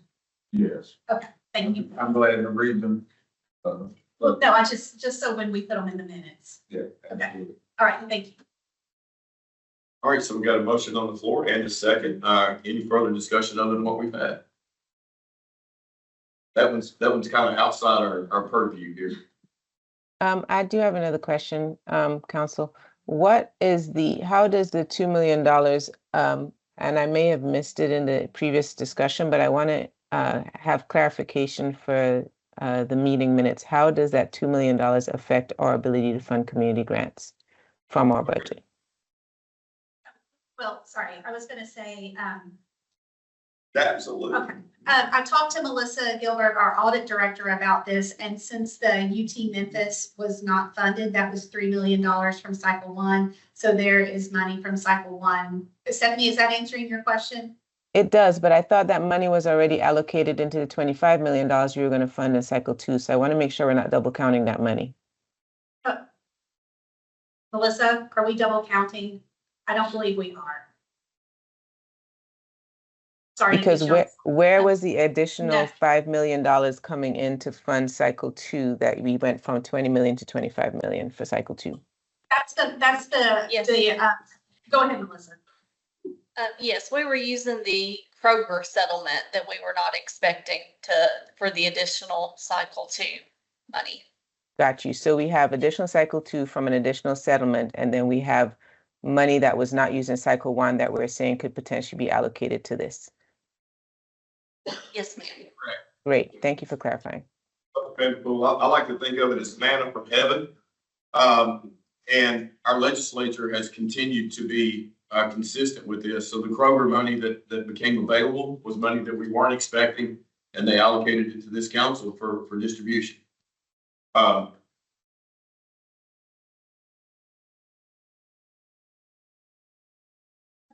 right. So if we vote to block this 2 million, who's the fiscal agent for the 2? Is that Addison Tampa? You know, who gets the money? That's my understanding from this. Yes, but that would be the recommendation from the department. Okay, so we would have a contract with Addison Tampa for this. Correct. And that's similar to what we have as a department. Yeah. Funding would go to them as the administrator for the program. I'm reading my book on Robert's Rules of Order. It was written in like 1906, so it's like trying to read the King James Bible sometimes. But I'm gonna break with convention here as the chair if I can. And Mary Linda, did you have something? I would appreciate one point of clarification. I want to make sure that we understand that your motion says that we would follow the same rules as the previous scholarship. And if that is the case, then I would actually advocate for one change to those rules, if I may. That is that right now, these go to master's level candidates, which is great. But nursing students who are going to try to become a nurse practitioner aren't always enrolled in master's level programs. And we've been unable to fund those nurses that are in what are commonly referred to as bridge programs. So they get their RN and their master's, master's equivalent at the same time. I would love to be able to fund those nurse practitioner candidates if you would allow for that change. Thanks, Mary Linda. That's a great point. I get so confused with nursing pathways. I have to admit, there's about 10 million of them, and I get confused with them. So does everybody understand what she's talking about? Because we have masters in there, there's that group of nurse practitioners that will be left out because they're in a bridge program that combine the two, and so they jump from an RN to a DNP. Yes. I'm really concerned about that is the pay differential between a master's level social worker versus a nurse practitioner. Their earning potential is much higher. Right. And so again, I just think that's something. That's why I wanted to get it out there, because we can choose to take action or not take action. We got a motion on the floor in a second. Tommy, you have your hand up, brother?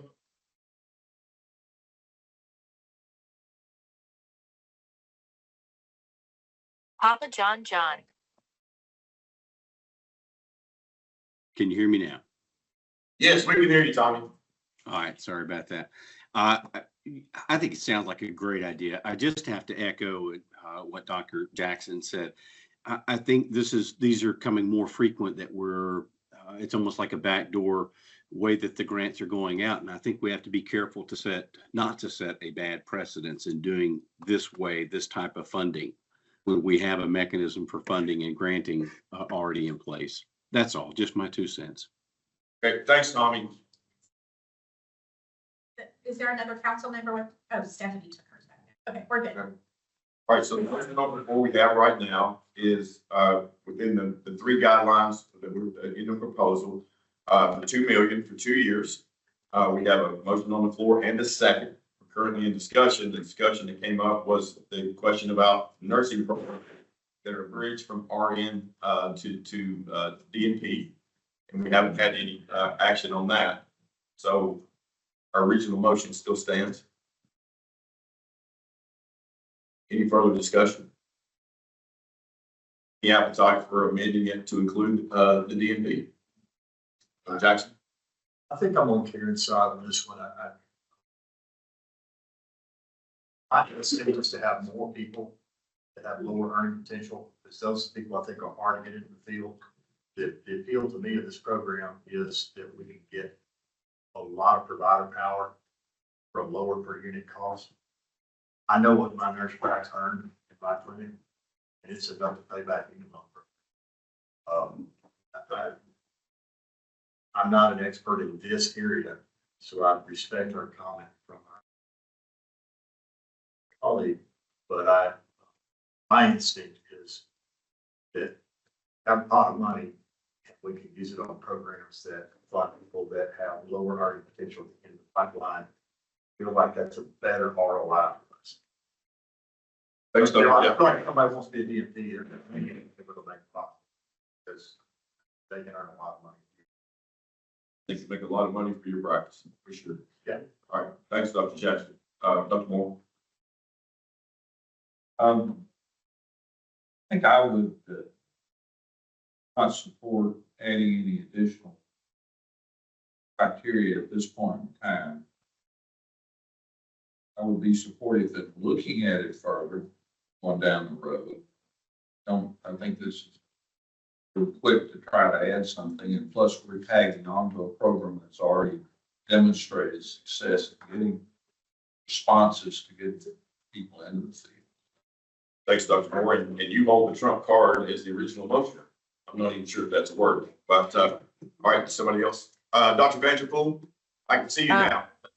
Great. I was just gonna add in, I think that we should continue to focus on the master's level earnings and not transition into the DNPs for the reasons stated before, especially because we have a commitment that we want to keep these clinicians in the behavioral health arena. And we don't want it to and we ideally want to keep them long term. Maybe, Dr. Jackson has demonstrated he's been in his field for, over 27 years. I think when we look at giving this type of funding to our DNP programs, we work with excellent DNPs in our clinic, but they also have a lot of flexibility to transition into whatever field they want to after they've earned their degrees. And if we're trying to increase our long-term workforce in this arena, we probably need to be very thoughtful of that. So I would advocate leaving it with the original criteria as previously stated for this cycle. And I would encourage this organization to apply at the next grant cycle to be considered if they want a renewal through the usual grant channels. And then they can demonstrate or advocate for any changes to the program the next time. But for this one, because of the need, because the behavioral health need is huge in Tennessee, myself, my clinic, my patients can advocate for that. The paucity of providers, I do agree that we should consider this as emergency funding criteria. Thanks, Dr. Vanderpool. Anyone else? All right, Mary, if you don't mind proceeding with the roll call vote. Armando Fontes, Ron Buck, I am in favor, but I will abstain for it because we're beneficiary of those. Hard to say. Casey Cox, Sharm Allen, Clay Jackson, Yes. Karen Pershing, Yes. Ken Moore, Yes. Lisa Tipton, Yes. Mike Flynn, Yes. Shane Sexton, Yes. Stephanie Vanderpool, Yes. Steve Lloyd, Abstain. Tim Cornette, Tommy Farmer, Yes. Wayne Wykoff. Yes. All right, motion carries. Thank you all. We will, if it's okay, we'll stand adjourned for not adjourned, we will take a break for 7 minutes. We will convene back cell phone time at 13:40. That's 1:40 for you non-military types. Thank you. We're a little bit late getting started back. That was my fault. I'm sorry. We will reconvene this meeting of Tennessee Opioid Abatement Council, and I will swallow my teeth.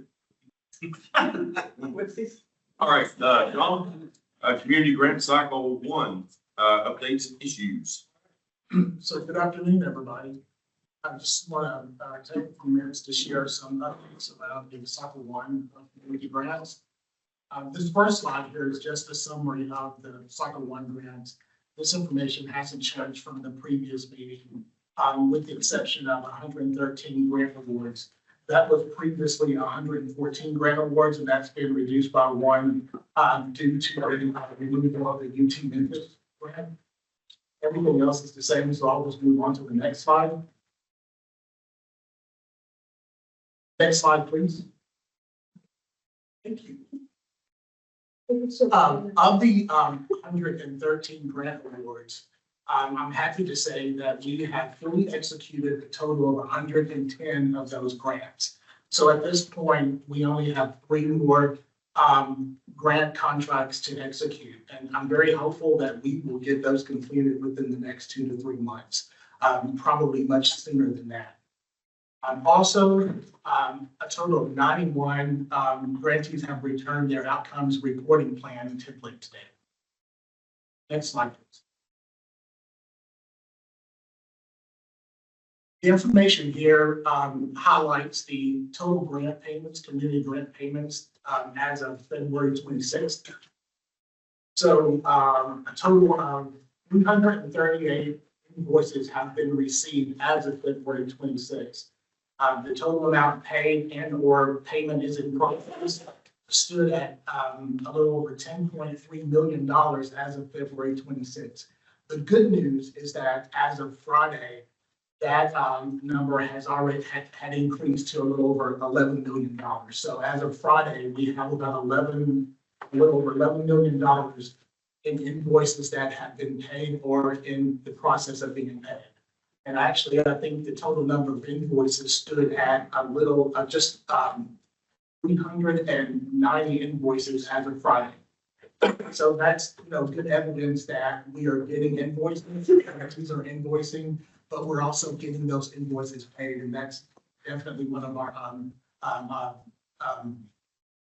top goals and objectives here. Next slide, please.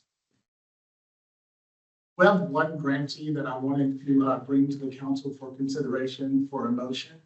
This is involving ETSU's, one of their grants. ETSU has a grant, a 3-year grant with a total budget of $4.9 million. The grant project it involves expanding behavioral health workforce by hiring additional faculty that is going to be used to train students to prepare them to work in a behavioral health setting post-graduation. Due to recruiting challenges, ETSU hasn't been able to hire at least 5 of the faculty that are going to be used to train these students. Specific recruiting challenges, the primary one was the fact that due to the recruiting season which occurs in the summer and the fall, prevented ET from hiring these staff in the fall of 2024, which was when their contract was executed. Contract was executed in August, and so that delay, it really wasn't a delay. I mean, due to our grant funding cycle, the grant was awarded in August, and that delayed ETSU from hiring faculty to start working on a 3-year contract term, by the way. So what ETSU is proposing is that if they could extend their 3-year contract to a 4-year contract, that would allow them to move forward with recruiting faculty staff on a 3-year contract term. I also wanted to add that extending their contract to an additional year would not impact the total budget amount. That wouldn't change. The budget amount in year 3 would just simply roll over into the 4th year.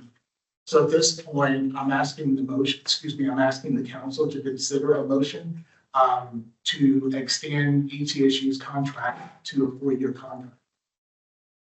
Thanks, Sean. I been in academics for a while. I'm not there now, and I do have a soft spot for how hard it is to recruit. So are we comfortable that they can get this done with this extra time?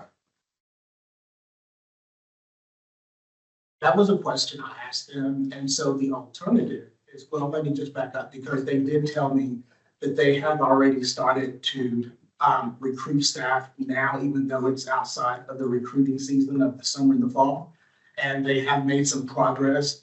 But one of the challenges that they say they face is the fact that a 2-year contract is less appealing to faculty who are most oftentimes looking for a 3-year contract. All right, understand that. All right. So we've got a proposal and a decision point on the board. Does anybody have any questions of Sean? Have we had other grantees with similar requests for delayed startups? No, we have not. I mean, no, we have not had any other grantees come to us with this particular issue and asking for an extension.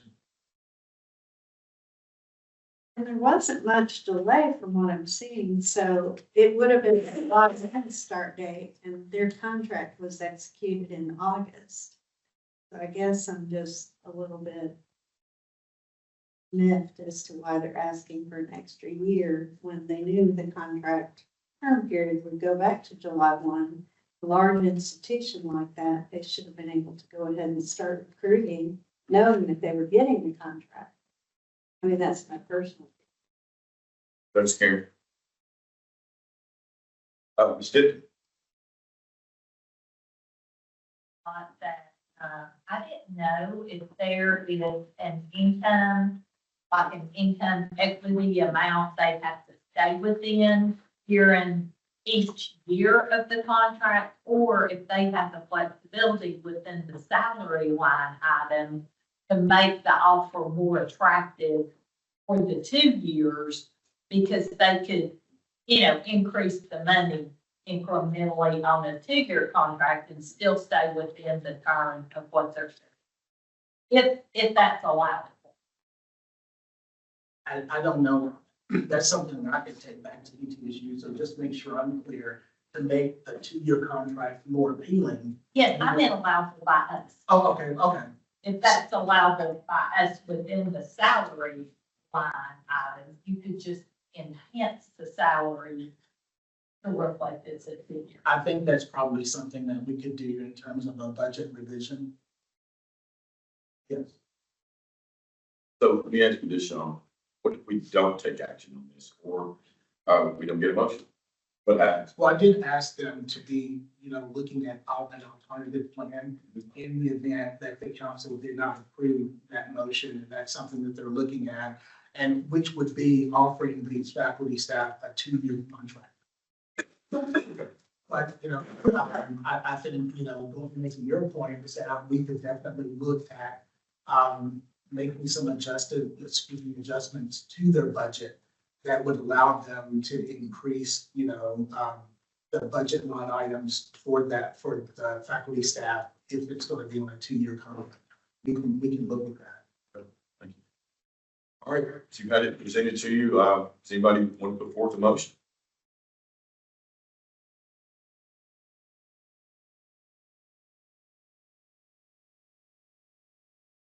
Give the auctioneer thing, but it's $1,000 on the bond for lack of promotion. All right, thank you. All right, thank you, Sean. Is that it? So I'm happy to report that Cycle 1 grantees are now completing their first semi-annual reports. This report was due February 28th, and the report addresses progress towards first impact of the project. So what that means is that we're asking grantees to report on how many grantees did they serve as a part of the grant project, but also how did they serve those grantees as a part of the grant project. Service area, we're asking grantees to report on which counties they served as a part of the grant project. Integration into the community. One of the things that was important is that we wanted to know how grantees were collaborating with community resources as a part of the grant project, the feasibility of the project.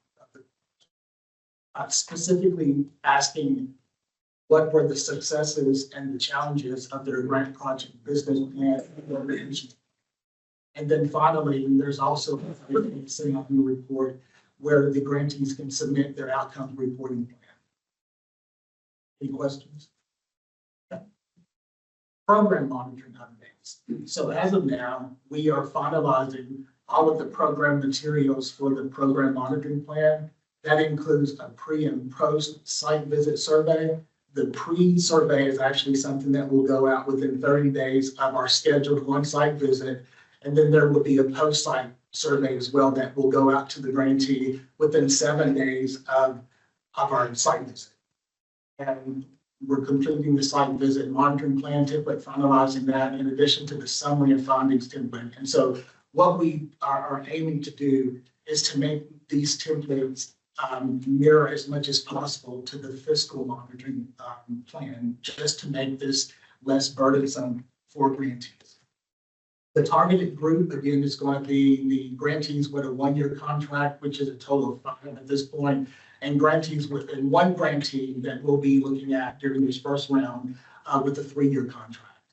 And then finally, we are targeting April through June to have these initial site visits. Questions? And I just wanted to add, Sean's going to be leading the team, and the team will be Mark and David, who will be going out and doing the site visits. So we're excited to get this going.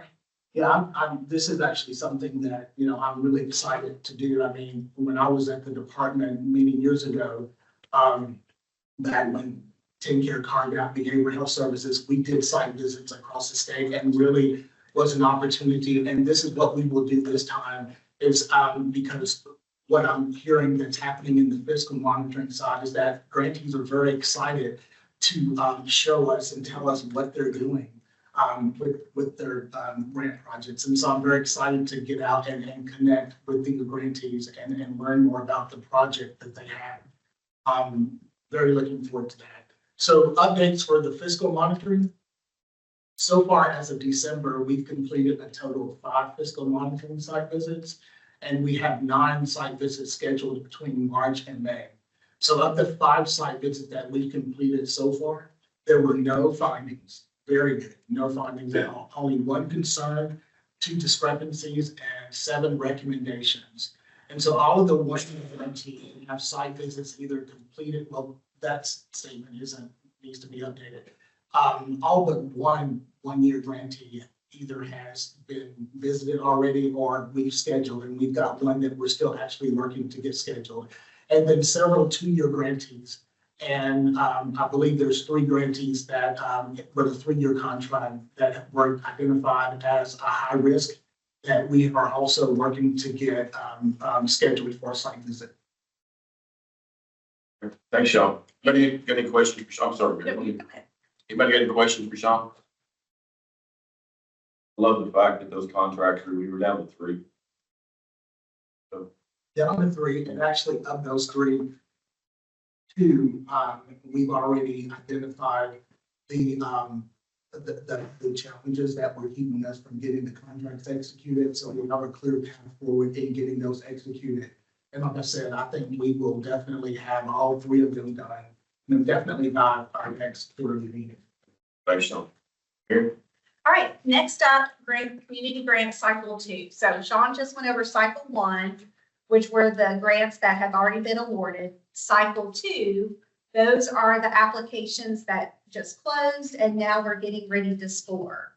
All right, so right here, you will see the universe of applications that were received for cycle 2, and that was 294 applications totaling, and this includes 1-year, 2-year, and 3-year grants, totaling $416,994,997. So I have it broken out by the strategy, the primary strategy that the applicant selected, and then the number of applications for each strategy, the percentage as it breaks out amongst all 6 applications, and then the total funding that was requested for each of those strategies. So again, just want to say thank you to all of the community agencies who submitted an application. I think it was a very successful procurement. And now we're looking forward to moving on to the next steps. So Ella, next slide. This slide I used last year when we were talking about the steps that each applicant will receive. And I'll take off where we are. So we have completed qualifications and eligibility review, and we have completed reading, review, and summary. And then we have completed if passes, qualifications, and eligibility moves to scoring. And we've completed send out list of applicants to OAC members to let us know if they provide either paid or volunteer services. So we are making lots of progress. Over the weekend, I delegated the applications to the Opioid Abatement Council members. You should have about 14 or 15 emails from no reply, Smart Simple. I don't know exactly where it comes from. But once you log in to Smart Simple, you'll be able to see the applications that you were delegated. And again, many thanks to David Sappington, one of our grants analysts. He uses the randomizer. So all of these applications are randomly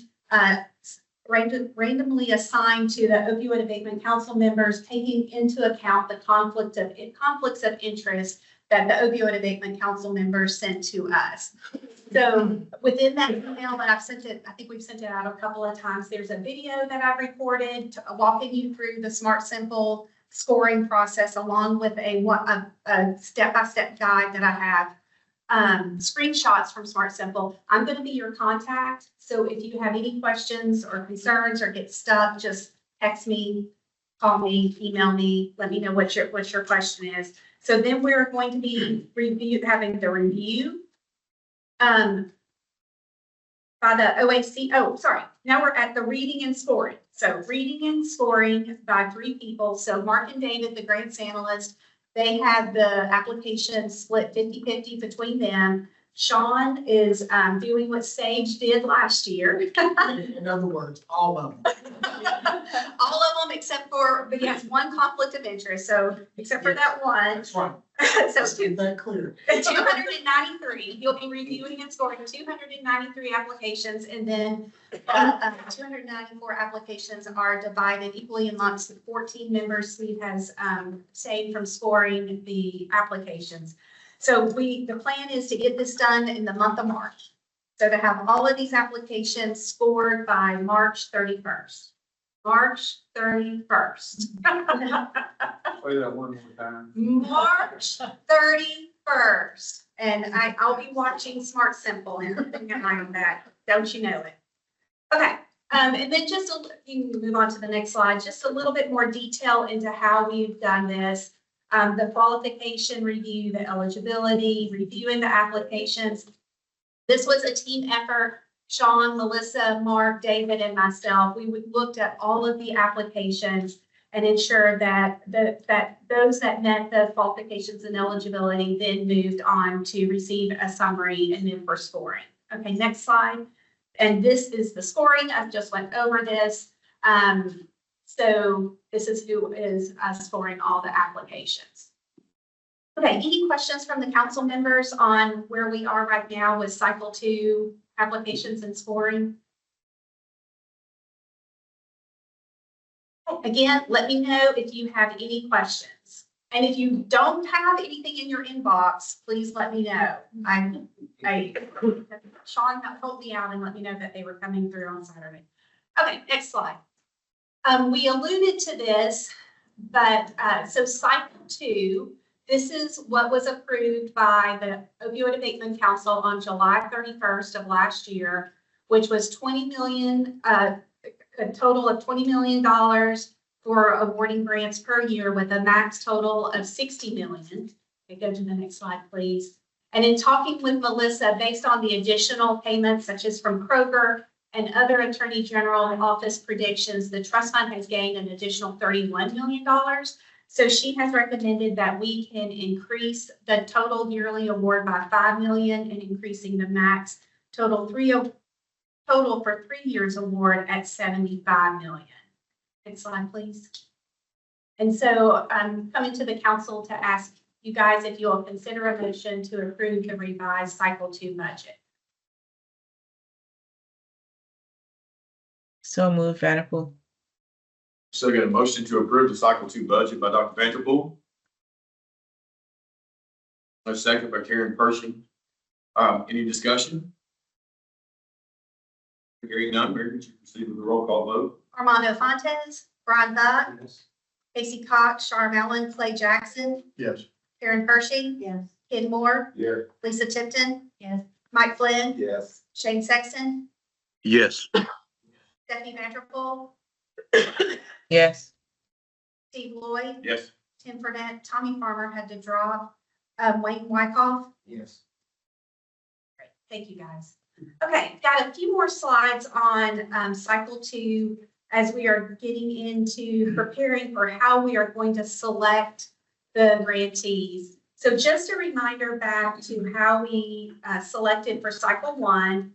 There was an identified percentages for each of the 6 strategies, and the Opioid Abatement Council voted on those December 5th, 2022, which seems like a lifetime ago. So essentially how we did it in the March 18th meeting of 23 was the top scoring applications for each strategy were awarded a community grant, and just showing the spreadsheet. So just wanted to, kind of back in time, this is how it was. Okay, next slide.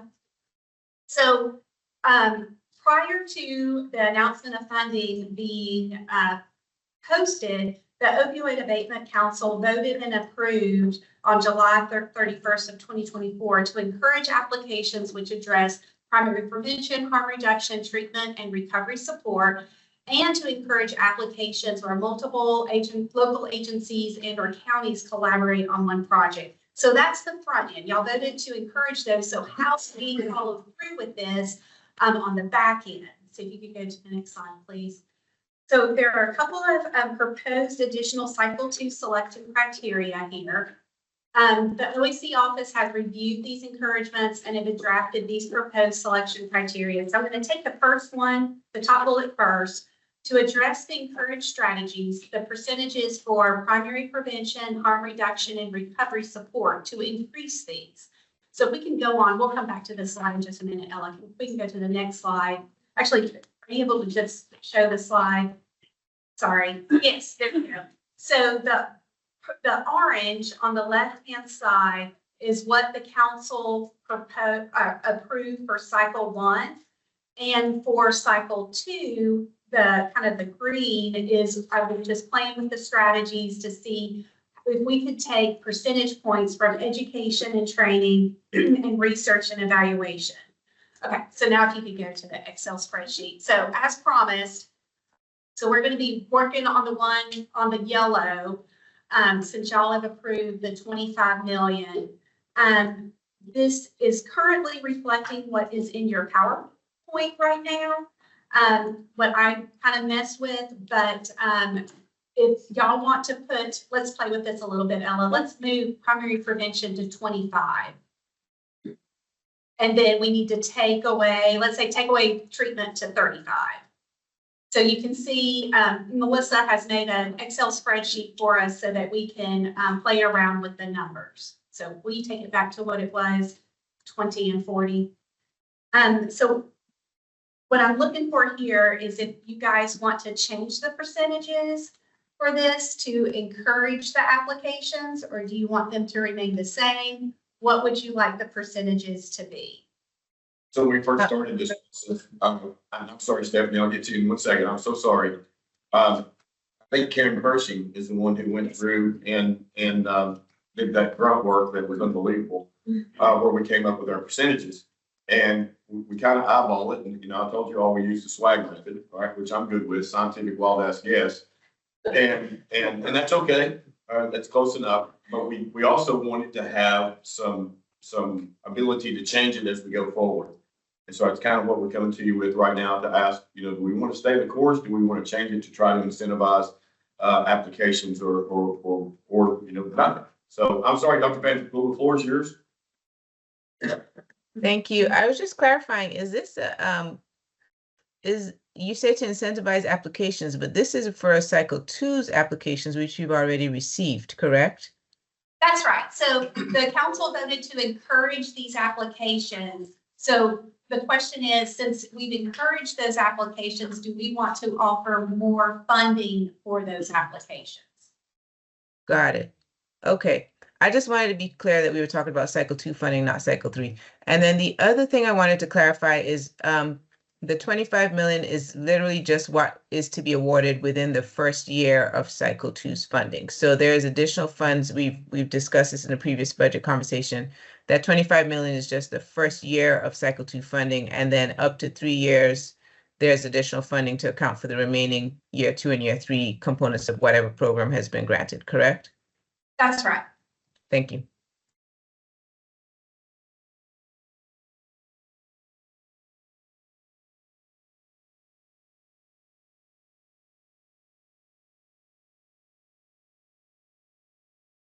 Help me understand, if we change the percentages now, we already have the application, we would just be picking more in a category possibly from those applied. That's right. That's right. So this, if you look at these two slides, you can see that we borrowed some percentage points from education and training and research and evaluation and distributed those amongst primary prevention, harm reduction, and recovery support. That's just one idea. I was trying to figure out a way, so if we encourage these folks to apply, how can we make sure that we're awarding grantees within those strategies? And y'all may want to keep it the same, just offering this up as an option. I feel comfortable keeping the same, but with the option, once everybody has scored, there may be some that push us the other way as far as awarding and maybe needing to increase those percentages. And that's a good point, Dr. Moore, because in all fairness, we did that last time. Right. And Mr. Chairman, I agree with Dr. Moore. I think it makes sense to see what we've got in terms of quality. If we're going to try not to disappoint anybody, we should resign now. We have $417 million worth of requests. We have $25 million of money. That sounds like my family budget.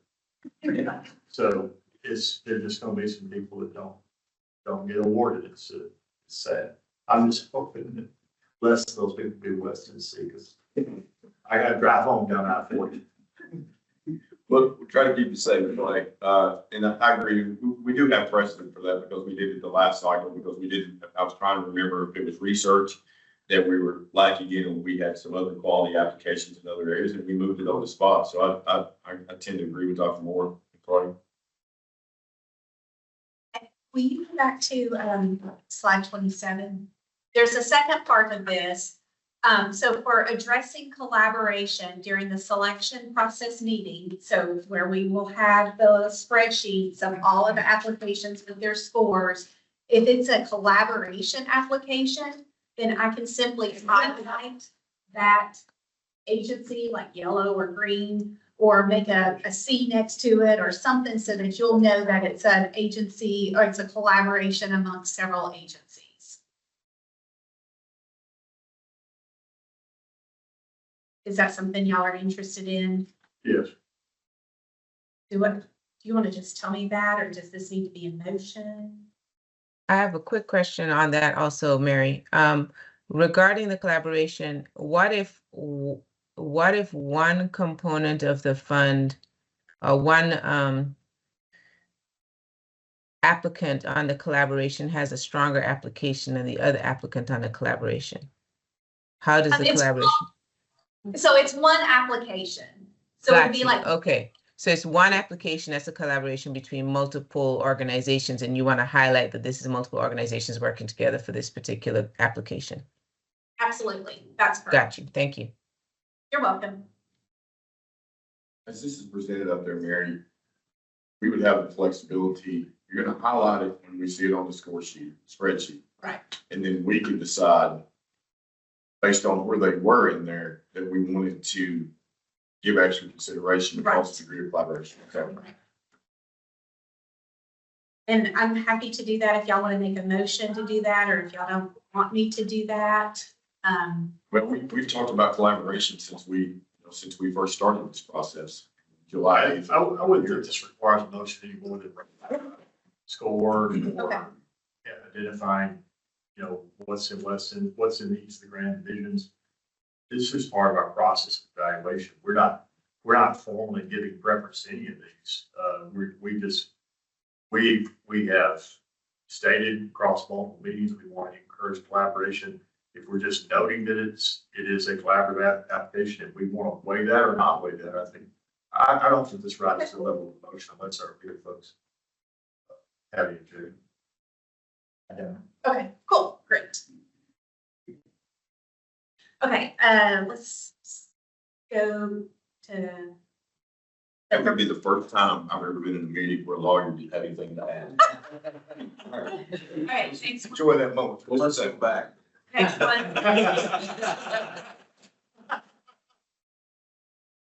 Well done. Okay, one more, well, actually, two more items to consider, and. Do you need a motion on the percentage? No, Okay. because I'm gonna leave it the way it is. Good, thank you. You're welcome. And then to y'all's point, we'll make sure that it's, whatever the word is, flexible. We can, Ella did such a great job last March when we were moving all of this stuff around. So we'll have it fixed up so that we can help y'all out. Okay. As we are starting monitoring the Cycle 1 grantees and finishing up some contracting with Cycle 1 grantees, we are learning some lessons. And as we have read through basically all of Cycle 2 applications, We're just bringing some proposed additional qualifications for the OAC to consider. Next slide, please. The top one is speaking more to the potential success of even getting the contract together and then the success of the grantee. And the bottom one is speaking to fairness. So the top one, the requested grant funding from the applicant cannot exceed 100% of the agency's operating budget for any agency incorporated for 24 months or less prior to the date the portal closed, which was December 13th, 2024. And then the bottom one, due to lesser funding amount available for community grant funding for cycle 2 than for cycle 1. And based on the number of applications received, grantees shall be limited to 1 awarded grant per organization. And wanting to know if the OAC will consider a motion to approve one or both of these or make any amendments or changes, edits to these proposed qualifications. Yeah, you put it there. Yeah, thank you.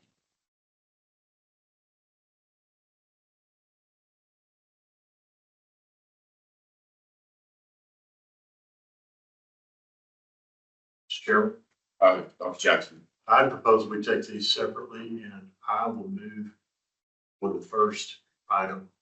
I move that the requested grant funding or awarded grant funding cannot exceed 100% of agency operating budget if they're incorporated 24 months or less. All right, we got a motion on the floor by Dr. Jackson. Number one, separate the two. And the second part is to approve the first. Second. Second by Dr. Moore. All right, any discussion? I appreciate you keeping us out of a Doge type situation here, Dr. Jackson. Hearing no discussion, let's go ahead and proceed with a roll call vote. Hondo Fontes, Brian Buck. Yes. Casey Cox, Sharm Allen, Clay Jackson, Yes. Karen Hershey, Yes. Ken Moore. Yeah. Lisa Tipton. Mike Flynn. Yes. Shane Sexton, Yes. Stephanie Vanderpool, Yes. Steve Lloyd, Yes. Tim Fournette, Tommy Farmer, Wayne Wykoff. Yes. Motion carries. I'm sorry, Mr. Wykoff, I keep forgetting your last. All right, so the motion carries. Now the second one.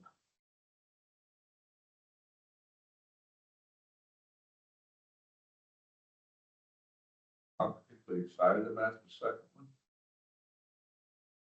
Because what if somebody is having, what I'm trying to say is, what if it's a fabulous recommendation and they've already had one? We've got something that's gonna knock it out of the park. We can kind of limit ourselves. And we probably internally may have built-in bias that would keep us from awarding too much to one organization too. That's something more. I appreciate that. My concern is, I think we should have done this before the grants went out. Because there may have been an organization submitted 300 or 400 different remediation strategies. And now we're saying, you know. And they spend money doing it. They spend money doing it. Right.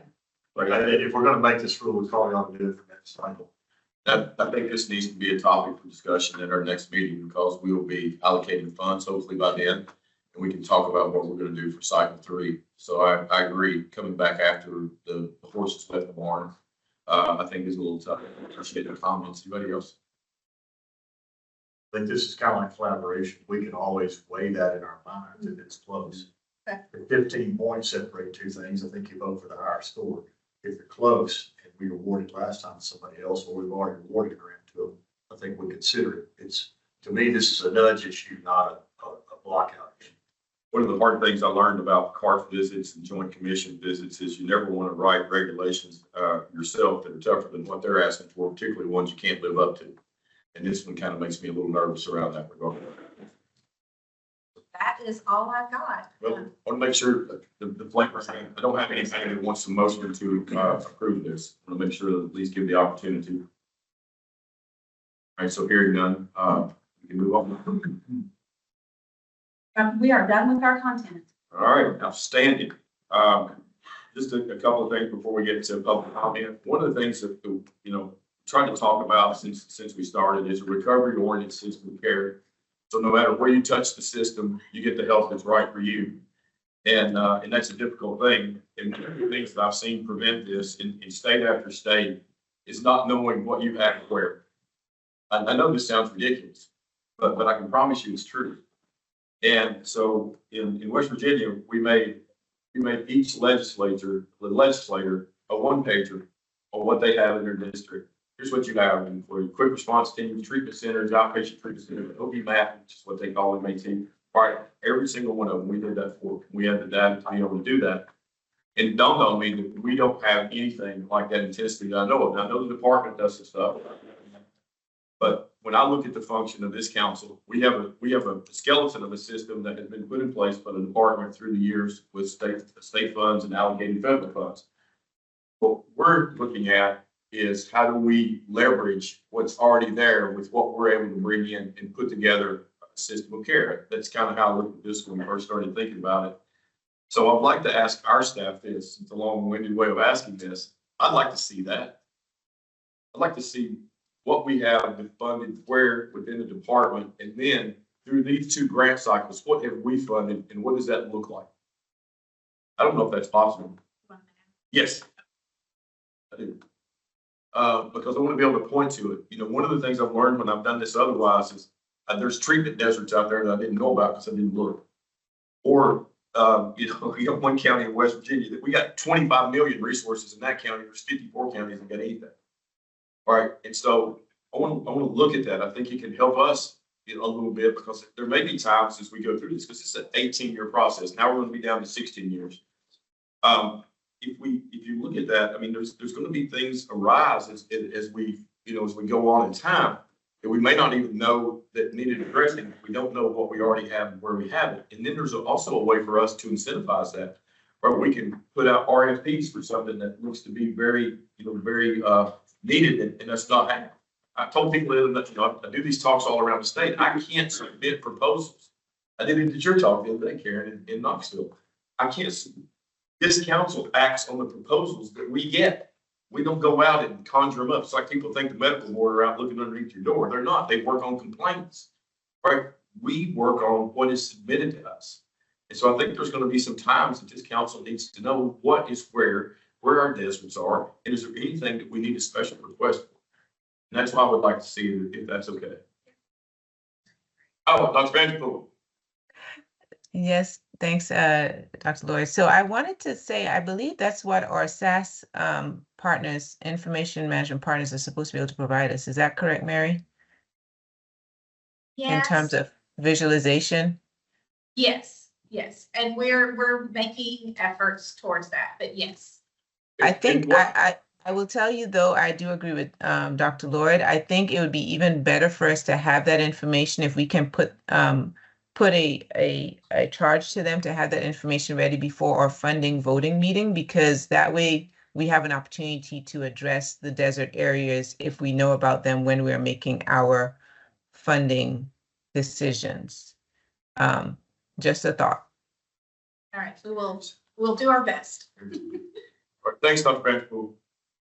All right, we're in the public comment section. The Opioid Abatement Council shall reserve a period for public comment to provide the public with an opportunity to comment on matters that are relevant to the items on the agenda for the meeting.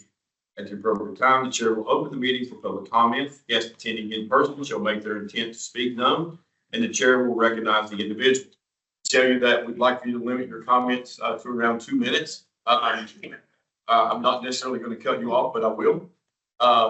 And we don't answer questions. This is a comment. We will do our level best to try to help you once we figure out the situation that you're in, but it's not a Q&A. So with that said, I'll open the floor for public comment. If you wish to be recognized here, if you'll raise your hand. If online you wish to be recognized, you can raise your hand virtually, which I actually know how to do. Yes. So Christy Cooper, I'm the Administrator of Public Safety for Hamilton County, and Dr. Ward, you actually beat us to the punch. We are going to be announcing to Hamilton County next Wednesday, March 12th, our program where Hamilton County EMS is partnering with our staff at the Hamilton County Health Department, a program where we're going to be rolling out an opioid prevention team, overdose prevention team, and opioid response team, where we're pairing paramedics and peer support specialists to go into the home and provide a bridge program of Suboxone treatment, MAT, and then connection with our friends at the health department, providing navigation skills to provide supports to the larger community. Some of our partners were here, Hayes, Helen Ross McNabb, so that we can get connections for people for a broader range of services, whether it's transportation, work, childcare, all of the things that are barriers to success for overdose and opioid use disorder. So we're looking forward to that. It's going to be next Wednesday. We're going to be presenting to the county commission, and then later in the day, we're going to be having a press conference from our EMS Administration and Training Center. So anybody that wants to join us would be excited to have you there. Thank you. And just for the record, I did not know they were here before I led the meeting off the way I did. And I said you couldn't ask questions. I can. How important was it to have county leadership in on this? Extremely. And I will say that when Mayor Wamp came into office, he sort of gathered several of us. And I don't know if you remember this, Dr. Lloyd, but we had sort of been having, even throughout COVID, we were having WebEx meetings about what are we gonna do with all of this money when it finally hits our bank account. And Mayor Wamp was very adamant about putting that money to good use and to the best possible use. So he gathered a lot of us that were in government, but also the broader community. And Dr. Becca Martin has been one of those people that have been helping us guide this ship. Dr. Ron Buchheit, who's our medical director here at Hamilton County, has designed this program. It's going to be the first of its kind in Tennessee. So he had to get permission from the Tennessee Department of Emergency Medical Services. So we're going to be piloting this bridge program. We're really excited about it.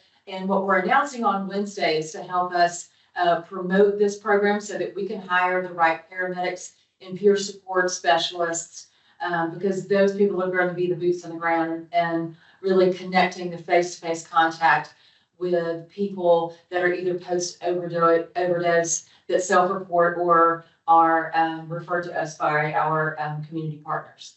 So we're really looking forward to this. We've had nothing but support from Mayor Wamp and his team, and we're just coming together as a community to try to just wrap our arms around this problem and do everything. Thank you. And this is something I'd like to see replicated, because what you didn't tell you is they actually had a couple of meetings here and brought community stakeholders together, as well as people from outside. And Tommy and I both spoke at one of the first ones. We didn't come up with this idea. We didn't, Tommy, myself, nobody else from the state presented this idea. And I'm a believer that things happen at the community level. I think communities solve their problems. And I think this is a great example of one, but it's very important. You can't do it without it if you don't have top leadership involved. So thank you. I'm excited about it, and I'm trying to flip my schedule so I can be here next Wednesday. Thank you all. Wednesday, 9:30 on Eastern time. That's an issue. All right. Anybody else in the house? Yes, ma'am. If you don't mind, tell us your name. I'm Christina Black. I'm with Next Step Initiative. I like to pass these pictures around though. I'm with Next Step Trenches to Treatment. I want to say thank you, one, because we're a recipient of your grant for the first cycle. It's a little intimidating because I'm in the room with a lot of great minds. I wouldn't go that far. But I am those people. I am the people that everybody's sitting here talking about helping, and I have become a voice for that. I'm CPRS, I'm boots on the ground. We have a grant in right now of Noon's house. Currently, we're Trenches to Treatment. We're boots on the ground. We go to the camps. We bring people into the center, feeding people, IDs. All these barriers are ID, birth certificate, a hug. One of the pictures is the lady, she just found out she has cancer. She started chemo the other day. The problem we're having is we can love on her, wipe her tears all day, but where do we put her? That's the thing with the Nunes House. Our vision that is to put people in there that have so many barriers that it looks hopeless. I was hopeless.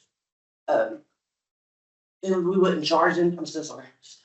Okay, you're fine. But we want to put them in the home. Don't charge them. We want to love on them, get them back to life. And then when they're ready to work, we're wanting to have put them to work. We would like to take 60% of their income and put it back. That way, when they graduate, they have money and they're set up for success. We are, I guess, what we consider the underdog. We're not big fancy anything. We're actually just genuine people that genuinely want to continue to help people. I was caught in the epidemic. I believe in that. We are absolutely harm reduction.